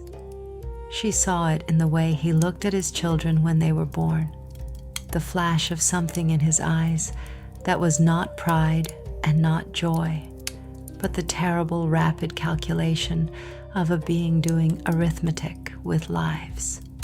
She saw it in the way he held each infant for a moment before swallowing it. Not casually, not carelessly, not with the brutality of a monster, but with the specific anguish of someone who believes they have no choice and hates themselves for believing it, who does the thing they are doing because they cannot imagine another way and cannot stop long enough in the momentum of their fear to discover whether another way might exist. The prophecy was a wound in time, and Cronus, the god of time, carried it in the most intimate possible way, not as an external threat, but as an internal certainty, a fact about the future that he experienced in the present with the full weight of the thing already having happened. He had heard his fate from his father's mouth, and from that moment he lived in two times simultaneously, the Golden Age present, which was real and beautiful and his, and the future that was coming, which was also real in the way that destined things are always somehow already real. And the tension between these two times was the thing that was slowly, quietly, destroying the god of time from the inside. Rhea understood all of this because Rhea was not a goddess who failed to understand things. She was the Great Mother, the goddess of the wild mountain places and the deep rhythms of earth and fertility. And her intelligence was not the sharp analytical intelligence of Prometheus or the deep oracular intelligence of Themis, but something more fundamental than either, the intelligence of a being who is in intimate contact with the processes of life and death and renewal, who understands existence not as a problem to be solved, but as a process to be honored. She watched her husband swallow their children, Hestia first, then Demeter, then Hera, then Hades, then Poseidon, and she felt each loss with the specific physical grief of a mother, a grief that is different from all other grief because it is located in the body as much as the soul, because it involves the literal reversal of the creative act of birth. And she planned. She planned with the patient, determined intelligence of someone who has decided that what is happening must be stopped, and has accepted that stopping it will require everything she has and considerable help besides. She went to Gaia, her mother, who had set this whole sequence in motion by giving the sickle to Cronus, and Gaia, who had watched Cronus repeat Uranus's crime of imprisoning her children, who had her own complex relationship with the cycle of divine succession, counseled her and helped her and pointed her toward Crete, toward the cave, toward the particular geography of concealment that would allow the last child to survive. We have told the story of Zeus's birth in an earlier chapter, but we must return to it briefly here in the context of the Golden Age, because the birth of Zeus is not separate from the Golden Age. It is the event that will end it. Every morning that Rhea woke in the Golden Age world and felt the specific emptiness of a mother whose children have been swallowed was a morning in which the ending of the Golden Age was being prepared, quietly and inevitably, in the divine infant hidden on a Cretan mountain. The Golden Age did not end all at once, with a bang and a catastrophe. It ended the way that most things end, gradually, then suddenly. It ended in the way that a long season ends, with small daily changes accumulating until one morning you step outside and the air is different, and you know without being told that the thing that has been approaching has arrived. The Titans continued to govern. The world continued to be abundant and peaceful. And beneath it all, in the structure of things, the great wheel of divine succession was turning, and Cronus could feel it turning, even though he did not know where the fulcrum was, even though he had swallowed 4 children and believed he had addressed the threat, even though the Golden Age continued to be golden and he sat on his throne and tried to believe that his solution had worked. It had not worked. It had never been going to work. The prophecy was not a probability.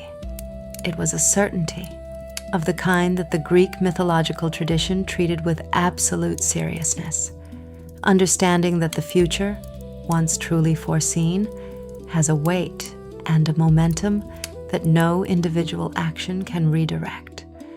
Cronus had swallowed his children in an attempt to prevent his fate, and his attempt to prevent his fate was itself part of his fate, was the very thing that made his eventual overthrow not merely possible, but necessary, not merely predicted, but deserved.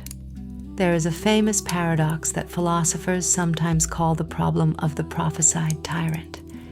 If you know in advance that a person will become a tyrant, are you justified in preventing their rise to power before they have done anything wrong? The Greek mythological tradition approaches this paradox from the other direction. What if the knowledge of a prophecy is itself what creates the tyranny it predicts? Uranus knew he would be overthrown by his children and imprisoned them, which drove Gaia to set the revolution in motion that overthrew him. Cronus knew he would be overthrown by his son and swallowed his children, which drove Rhea to preserve Zeus and set the revolution in motion that overthrew him. The prophecy was not simply accurate. The prophecy was causal. The fear of the prediction was the engine of its own fulfillment. This is the deepest wisdom of the Golden Age myth, and it is a wisdom that applies with uncomfortable precision to human history as well as to divine mythology. The tyrant who attempts to preserve their power by destroying potential successors creates the very resentment and resistance that will eventually bring them down. The parent who attempts to prevent a child from growing into their full power and independence creates the very alienation that will separate them. The civilization that attempts to prevent change by suppressing the forces of change creates the very revolutionary pressure that will eventually overwhelm it. The Golden Age ended not because the world was imperfect, the world was as close to perfect as it would ever be, but because the being who governed it was afraid and fear, even in a god, even in the middle of paradise, has a way of making everything worse. Zeus slept in his cave on Mount Ida, tended by Amalthea, the divine goat whose milk was the food of gods, surrounded by the Curetes, warrior divine beings who clashed their shields and spears together whenever the infant cried, so that Cronus, who was listening for exactly such sounds, would hear only metal and not the voice of his living son. The Curetes danced their fierce protective dance in the entrance of the cave, and the sound of it was like the sound of the world sharpening itself for conflict, like the world preparing for the end of one age and the beginning of another. The Golden Age was still golden above them. The light was still warm and generous. The earth still gave freely. Oceanus still flowed around the edges of everything. The Titans still moved in their great spheres, still governed the fundamental forces of existence with skill and intelligence and genuine connection to what they governed. And in the darkness of the cave, fed on divine milk and surrounded by the sound of protective violence, a god was growing. He was growing toward the shape of his power, toward the moment when he would emerge from concealment into the full light of the world, toward the confrontation that had been predicted before his father was born, toward the revolution that would end the Golden Age and begin something harder and more complicated and, in its own way, more human. He did not know any of this yet.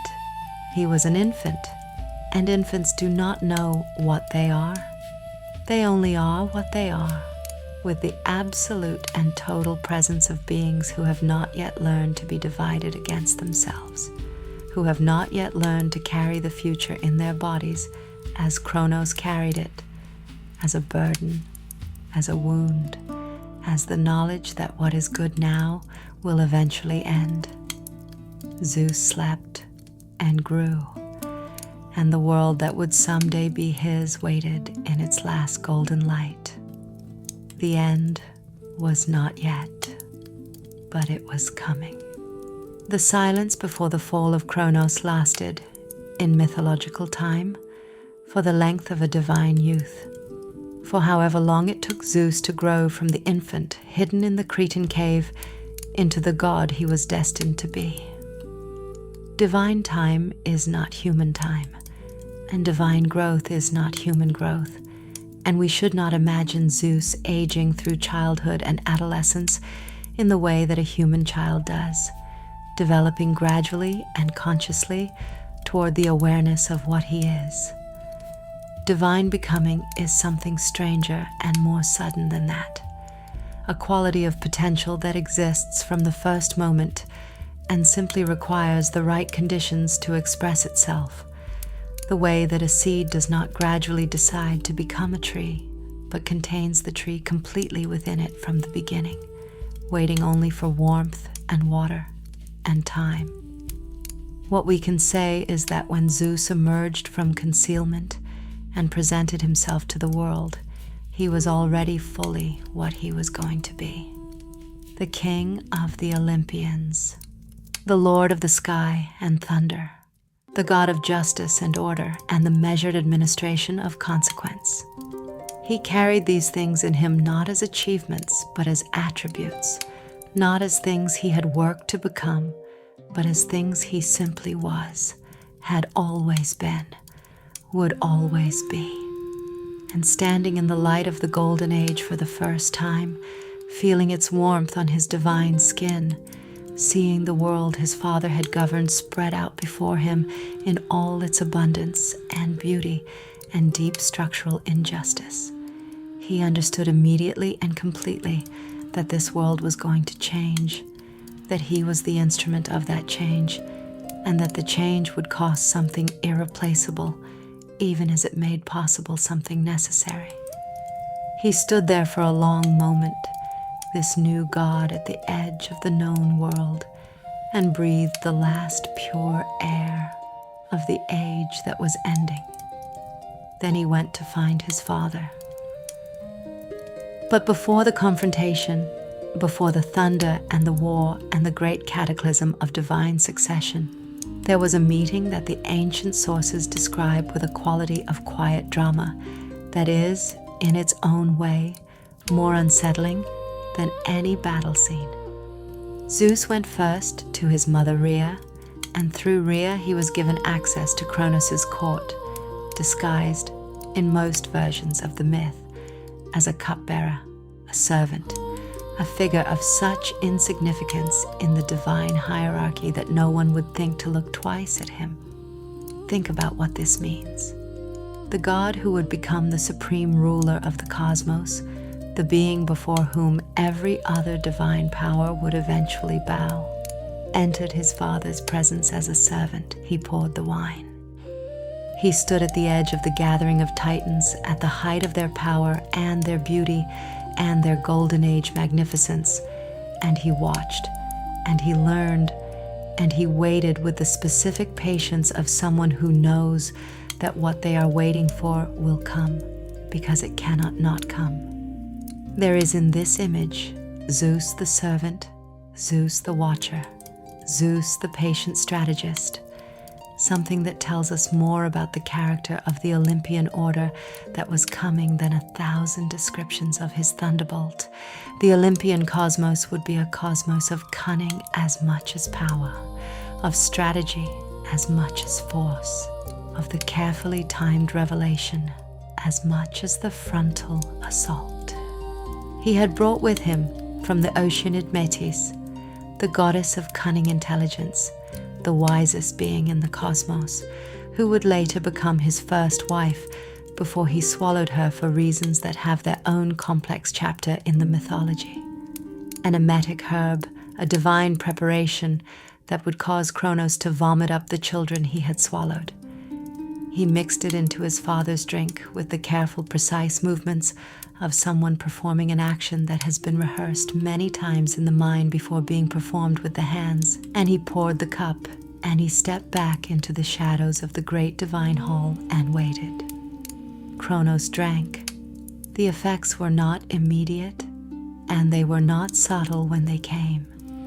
The ancient sources describe what followed with a vividness that suggests it was one of those mythological events so fundamental to the Greek religious imagination that it had been told and retold and refined through countless generations until every detail had been considered from every angle and the narrative had acquired the specific density of something deeply true.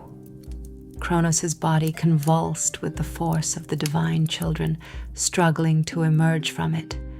5 gods of tremendous power who had been imprisoned in their father's divine substance since birth, who had been growing in that strange internal darkness, who were now surging upward and outward with the full force of their divine natures demanding expression. They came in reverse order of swallowing. Poseidon first, then Hades, then Hera, then Demeter, then Hestia, the eldest of Cronus's Olympian children emerging last from the divine body that had both created and imprisoned them. Each emergence was a birth of sorts, a second and more violent birth than the first, each god arriving into the world with the specific quality of someone who has been held back a very long time and has a great deal of compressed energy to express. Poseidon came out with the force of a wave that has been building across 1,000 miles of open ocean. Hades came out with the cold finality of a stone door swinging open in the dark.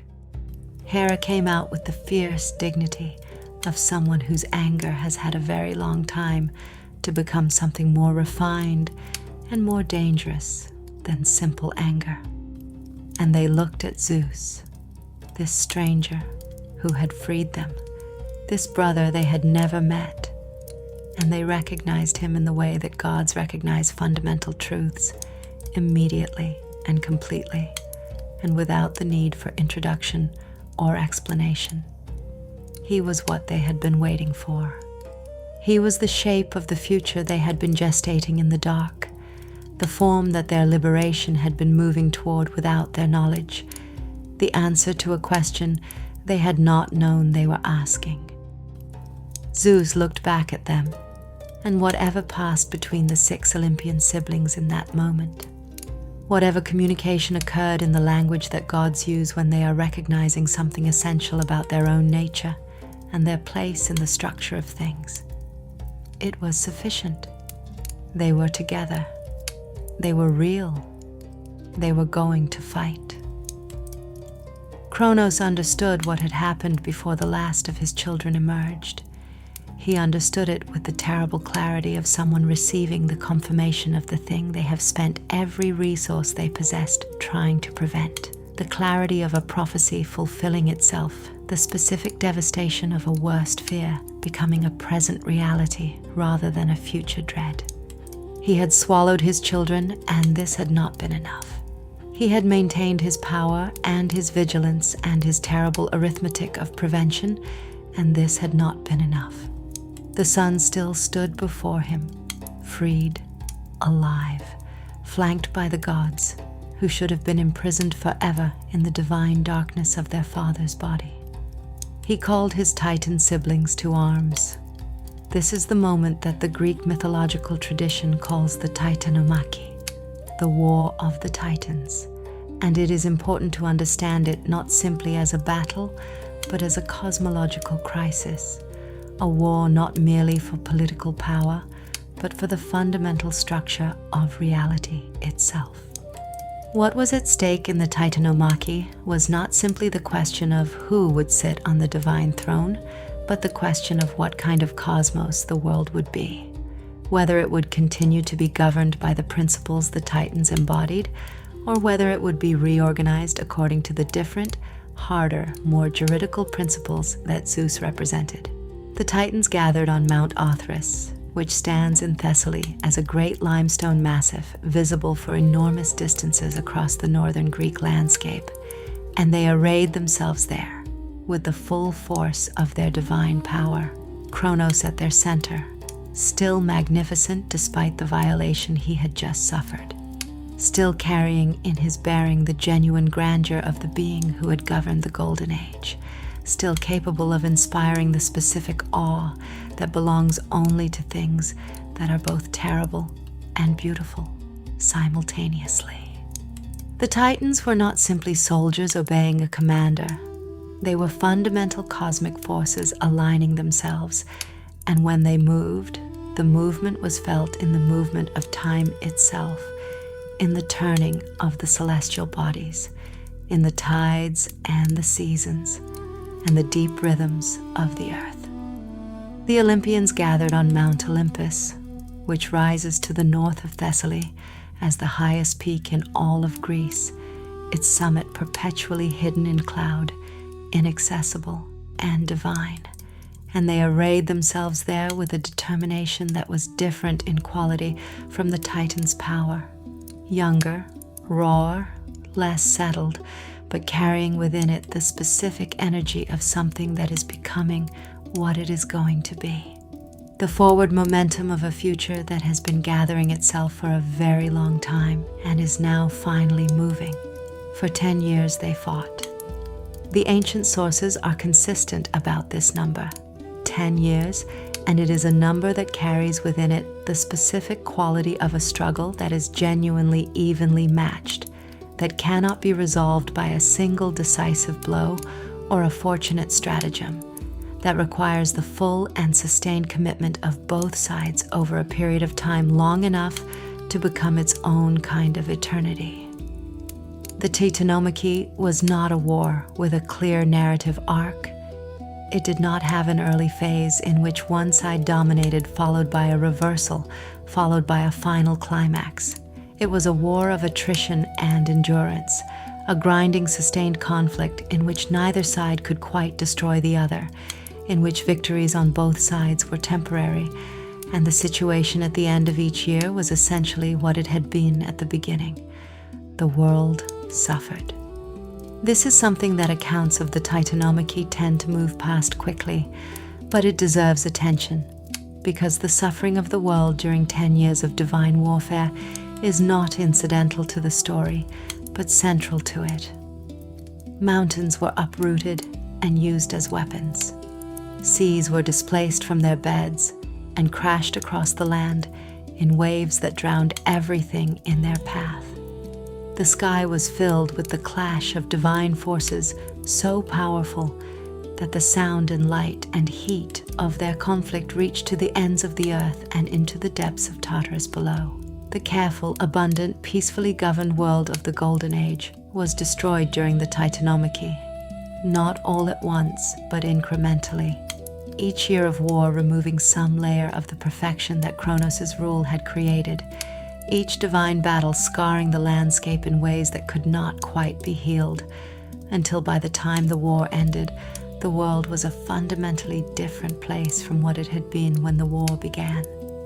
This is not a detail that the Greek tradition treated as regrettable but unavoidable collateral damage.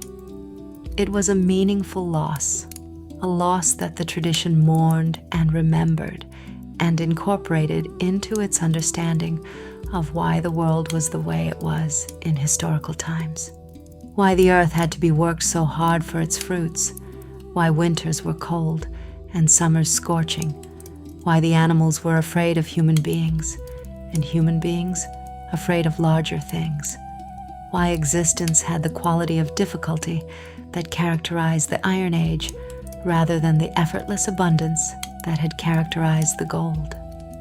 The world was changed by the Titanomachy, in the same way that a person is changed by a great illness or a great grief, not destroyed, still capable of beauty and meaning, but permanently marked by what it had endured.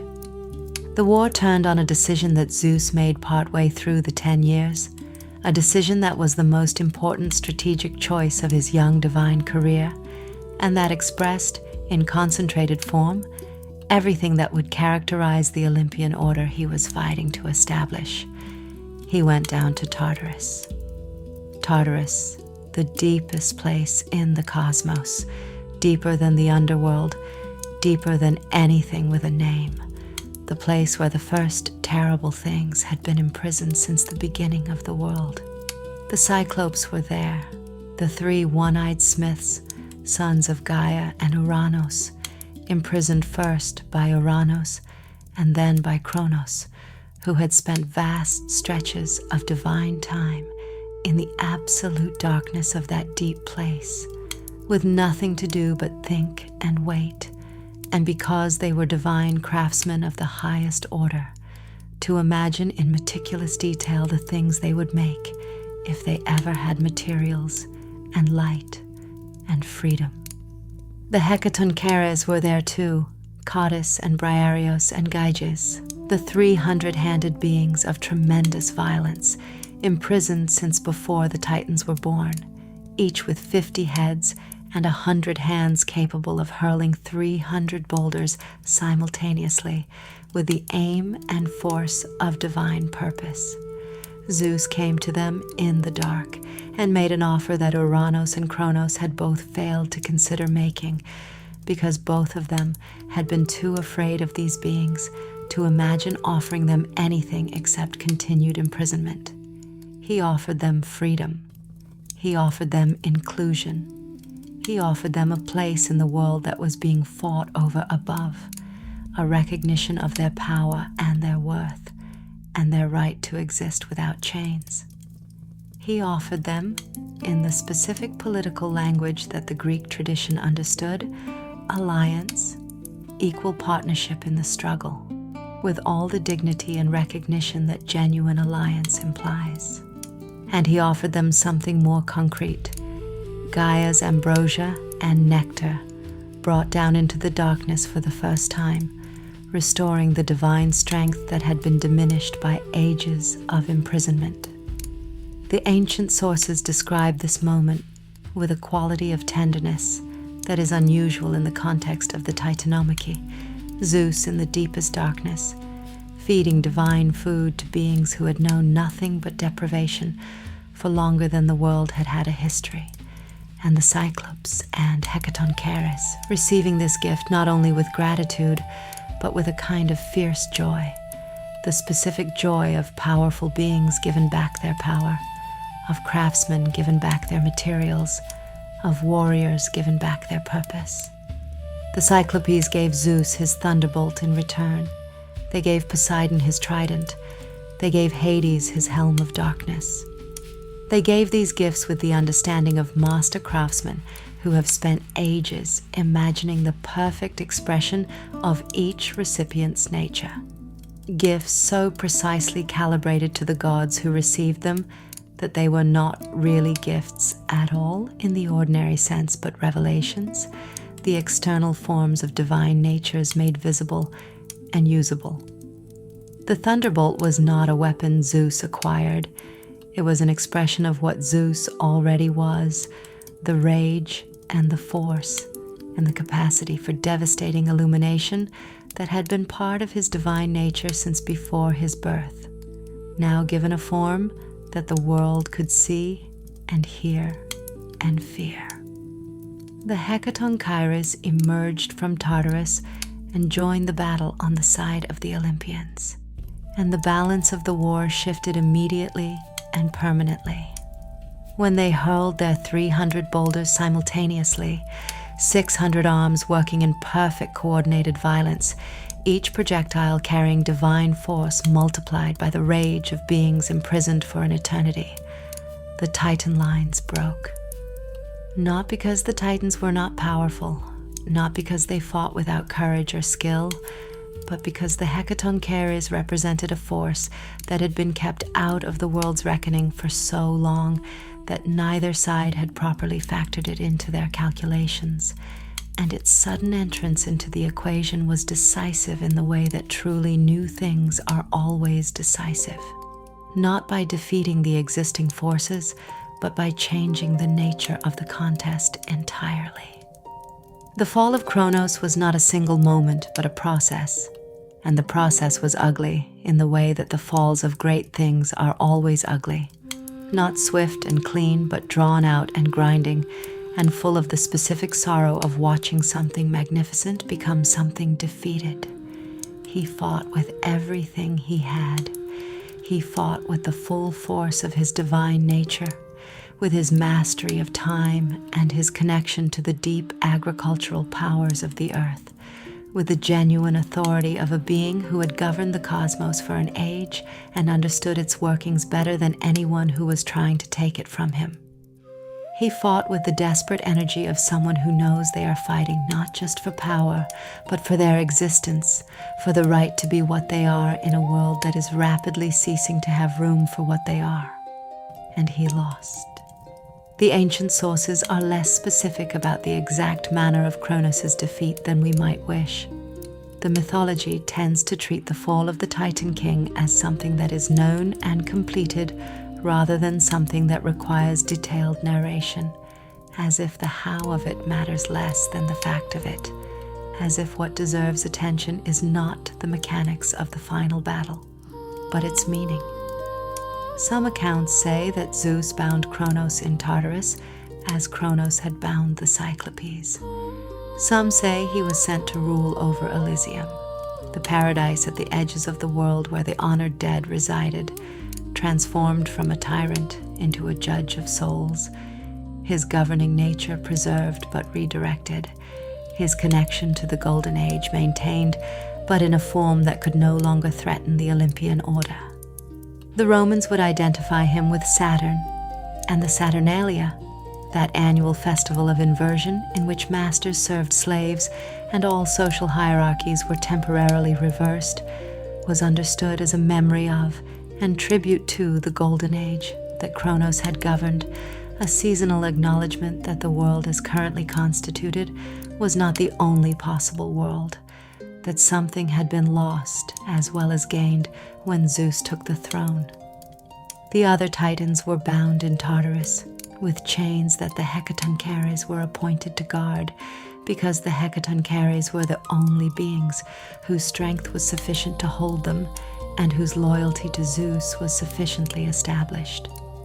This is one of the mythological universe's characteristic bitter ironies. The beings who were imprisoned for being too powerful became the jailers of the beings who imprisoned them. The 100-handed ones, who had spent an eternity in chains, were now the enforcers of other beings' chains, and whatever they felt about this role, whether they felt it as justice or as a terrible continuity, the mythology does not tell us. They did what they were appointed to do. The Titans did not escape. But not all the Titans were imprisoned. Oceanus had not fought against the Olympians. He had remained in his great river at the edges of the world, flowing in his eternal circuit, too fundamental to the structure of existence to be enlisted on either side, too large and too essential to be either a rebel or a prisoner. Themis, who embodied the principle of divine order that Zeus was claiming to uphold, was welcomed into the Olympian order and would become one of Zeus's counselors, and, in some versions of the mythology, one of his wives. Mnemosyne would be the mother of the Muses by Zeus. Prometheus, who had not fought on the Titan's side during the Titanomachy, who had in fact advised his brother Atlas to submit rather than resist, and had offered his own services to Zeus, was incorporated into the new divine order as one of its most complicated and most consequential members, the divine benefactor of humanity, whose story would become one of the most morally challenging in all of mythology. Atlas, Prometheus's brother, who had not taken his advice, bore a special punishment. He had led the Titan forces after Cronus fell, had been the last to submit, had resisted with the specific stubborn courage of someone who knows they are losing and cannot make themselves stop. For this, Zeus condemned him not to imprisonment in Tartarus, but to a more visible and more permanent form of suffering. He was made to stand at the western edge of the world and hold up the sky on his shoulders, bearing the weight of the heavens for eternity. His enormous form the pillar that kept sky from collapsing onto earth. His suffering the foundation of the cosmic architecture that everyone above him took for granted. There is in this punishment something that feels almost personal, almost specific, as if Zeus chose for Atlas the punishment that most precisely expressed what Zeus thought of Titans who would not yield, which was that they could spend eternity doing the work of infrastructure, holding up the world for others to inhabit. Zeus took the throne of the cosmos and divided it between himself and his brothers with a lottery, drawing lots to determine which domain each would govern. This lottery is significant in ways that often go unremarked. The division of divine power by lottery rather than by decree is a statement about the nature of the Olympian order. It is a cosmos governed by distributed authority, by shared sovereignty, by the principle that the three greatest realms of existence should be held by three different beings with three different natures, and that no single divine power should control all of it. Zeus drew the sky, which was perhaps not entirely random, since the sky was both where he had always been destined to rule and where his primary weapon, the thunderbolt, operated most effectively. Poseidon drew the sea. Hades drew the underworld. The earth and Olympus were to be held in common by all three, the shared territory that connected their separate domains and reminded them always that their divided sovereignty was part of a larger whole that none of them owned alone. This arrangement was imperfect from the beginning, and everyone knew it. Poseidon would spend centuries nursing grievances about the inadequacy of his share.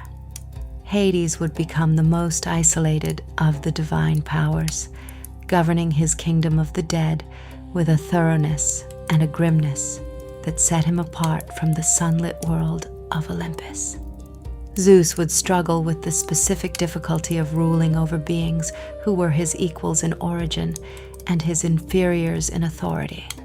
Beings who understood that the lottery had made him king without making him better than them, and who never quite forgot this distinction. But the arrangement worked. It held.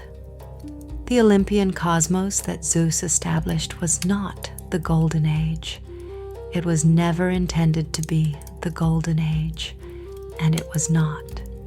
It was something harder and more complex and more just in ways that the Golden Age had not been just, because justice under Cronus had been the unexamined rightness of a world organized for ease and abundance, while justice under Zeus was the labored, argued, sometimes failed, but always attempted project of applying principle to the specific difficult cases that existence generated.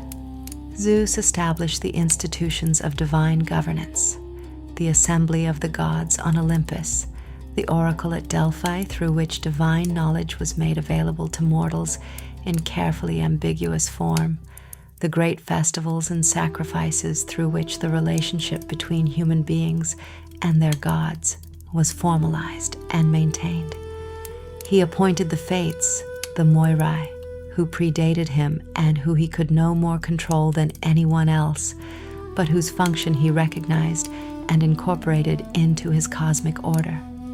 He acknowledged the Erinyes and their ancient claim to enforce the obligations of blood, even though their power was older than his, and in some ways more absolute. He established Themis beside him as the principle of divine law, acknowledging that his governance must answer to something larger than his own will. He was not a good king in the simple sense of being kind or gentle or free from the specific abuses of power that come with supreme authority. He was unfaithful and tempestuous and capable of enormous cruelty, and the mythology documents these qualities with the same unflinching honesty with which it documents his genuine achievements. But he was a real king, in the sense that his governance was responsive to the world he governed, that he could be argued with and persuaded and sometimes changed, that his justice, however imperfect, was justice of a kind that the cosmos had not quite had before. And what of the Golden Age, the world that had been lost? It became a memory, as all lost things become memories, potent, aching, imperfect, irreplaceable. The mortal beings who lived in the ages after the Golden Age heard stories of it and felt in those stories the specific resonance of something their bodies recognized even though their minds had never experienced it, the resonance of abundance without anxiety, of time experienced as richness rather than diminishment, of a world that wanted them and sustained them without demanding that they earn their place in it. Hesiod wrote about it in the 8th century BCE, a Greek farmer who worked hard land in difficult weather, and whose poetry is saturated with the exhaustion and the occasional beauty of that life. He wrote about the Golden Age as someone writing about something lost, as someone making an accounting of what the world had given up in order to become what it was, and his tone is neither simply nostalgic nor simply resigned, but something more honest and more complex. The tone of someone who understands that the world cannot go back to what it was and is not sure it should, and still cannot help mourning what was lost in the going forward. Because something was lost.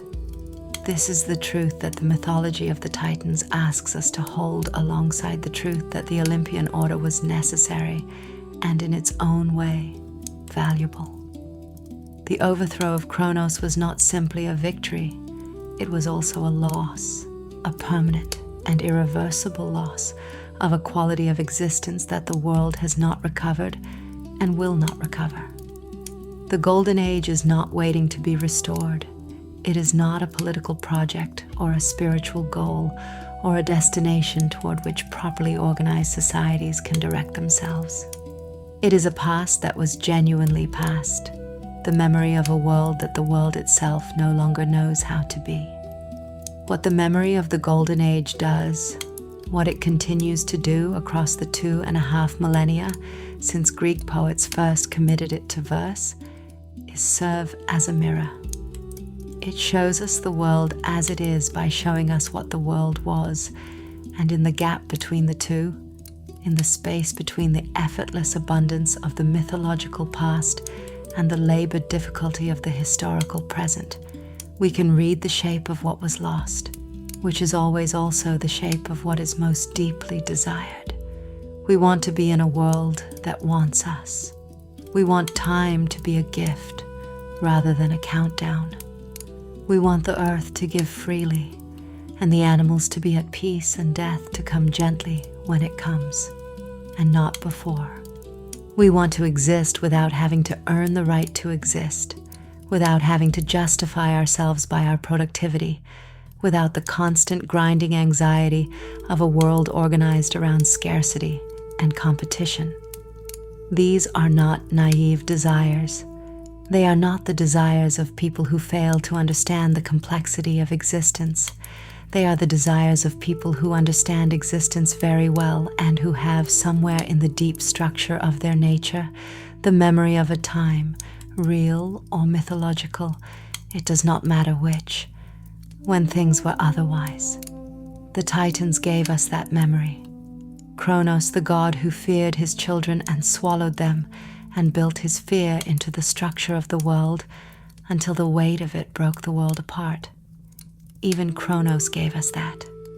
He governed the Golden Age, and the Golden Age was real, and its reality continues to matter in the way that lost things matter, which is to say completely and forever. There is an island called the Island of the Blessed, sometimes identified with the Elysian fields, sometimes described as a separate and more perfect place, somewhere in the Western Ocean beyond where Oceanus flows. The ancient Greeks believed, or some of them believed, in the qualified and argumentative way that Greeks tended to believe things, that Cronus ruled there, that after everything, after the sickle and the prophecy and the swallowed children and the Titanomachy and the fall, he had been given this place, or found it, or simply ended up there, in the way that powerful things end up in their proper locations eventually. He ruled over the souls of the blessed dead, the heroes and the righteous, with the same gentle paternal authority he had once applied to the whole world. It is a merciful ending, if it is an ending. It is the mythology's way of preserving something of what Cronus was at his best, the generous king, the father of abundance, the god of time who understood that time was a gift, while acknowledging that this version of him could only exist in a place set apart from the world where his fear had made him something else. The Island of the Blessed is the Golden Age in miniature, preserved at the edges of things, a small perfect remnant of what the world once was, governed by the being who governed it best before he lost himself to what he feared. Zeus continued to rule the world, and the world continued to be what it was, difficult and beautiful and unjust, and sometimes just, and full of the specific richness that comes from a universe that has been organized, however imperfectly, around the principle that existence should mean something, that what beings do should have consequences, that the relationship between the divine and the mortal is worth the complexity it generates. The Olympians moved into their domains and became what they were going to be. Athena emerging fully formed from her father's head with her owl and her armor and her unwavering gray eyes, Artemis running the wild places with her bow and her moon, Apollo bringing his light and his music and his devastating honesty to the slopes of Parnassus, Hermes moving between all worlds with his winged feet and his comfortable relationship with the boundaries between things. the world filled up with the specific richness of the Olympian cosmos, with its heroes and its monsters, and its love affairs, and its punishments, and its extraordinary capacity for both beauty and horror, for profound wisdom and breathtaking pettiness, for the divine engagement with human life that made Greek religion what it was. Prometheus would steal the fire and be chained to his rock, and the eagle would come every day, and every night he would heal, and every morning it would begin again. This, too, was part of the Titan legacy, the price that was paid for the gift that made human civilization possible, the suffering that was the cost of divine rebellion on humanity's behalf, the specific torture of a being who chose suffering over submission and endured it with a dignity that shamed the God who inflicted it. We will not tell that story fully here. It is its own story, vast and dark and essential. But its beginning is here, in the aftermath of the Titanomachy, in the new Olympian order finding its shape, and Prometheus finding his place within it, and beginning to understand what his love for humanity would cost him. We began this book with the darkness before creation, with chaos, the primal void, and the slow emergence of form from formlessness. We have followed the great sequence of divine generation from Gaia and Uranos, through the birth of the Titans, through the revolution that ended Uranos's reign and established Cronus's, through the Golden Age and its slow secret corruption, through the birth of Zeus in darkness and concealment, through the Titanomachy and the fall of everything that the Titans had built and been. We have arrived at the beginning of the world we recognize, the Olympian cosmos, Zeus's cosmos, the world of the myths that most people mean when they say Greek mythology. But we should not leave the Titans there, defeated, imprisoned, reduced to a background against which the more familiar stories will unfold. They deserve a different kind of ending, or at least a different kind of final image, because they were not simply losers in a divine power struggle. They were the first great divine generation, the beings who governed the cosmos in its first perfection, the gods of time and water and light and memory and justice and all the fundamental forces that make existence possible at all. They are still present in the world, even now. Every time the sun rises, it rises with something of Hyperion in it, that ancient celestial warmth that preceded Apollo's more brilliant and more demanding light. Every time water flows, it carries something of Oceanus, that eternal patient movement that has no beginning and no end. Every time we remember something beautiful, truly remember it, in the full-bodied way that is more than mere recollection, Mnemosyne is present in that remembering, holding the thread of it, making it real. When the harvest comes in, and the grain is heavy, and the earth has been generous, there is Cronus in that, the god of time and abundance, the king of the Golden Age, still present in the rhythm of seasons and growth and completion that defines the agricultural year, regardless of which god claims to govern it.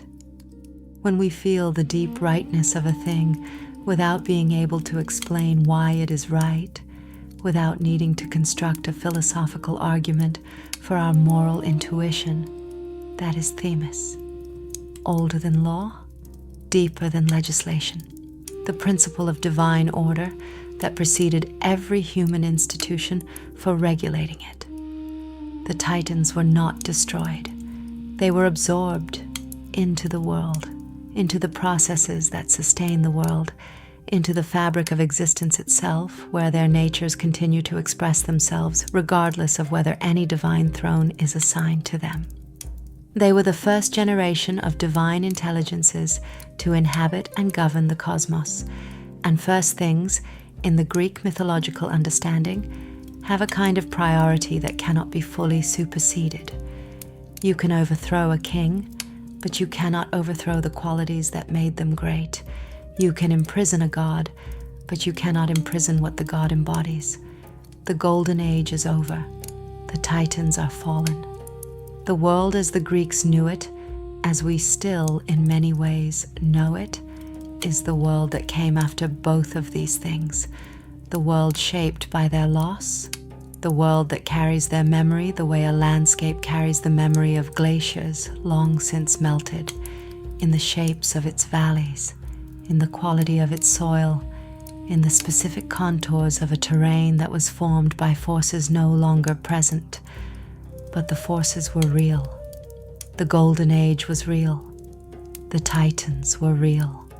And in the world they made and lost and left behind, something of them persists in the warmth of morning light, in the sound of flowing water, in the specific quality of the seasons turning, in the bittersweet richness of memory, in the deep instinctive sense that the world was once more generous than it currently is, and that this generosity, though lost, was not an illusion. It was not an illusion. It was gold.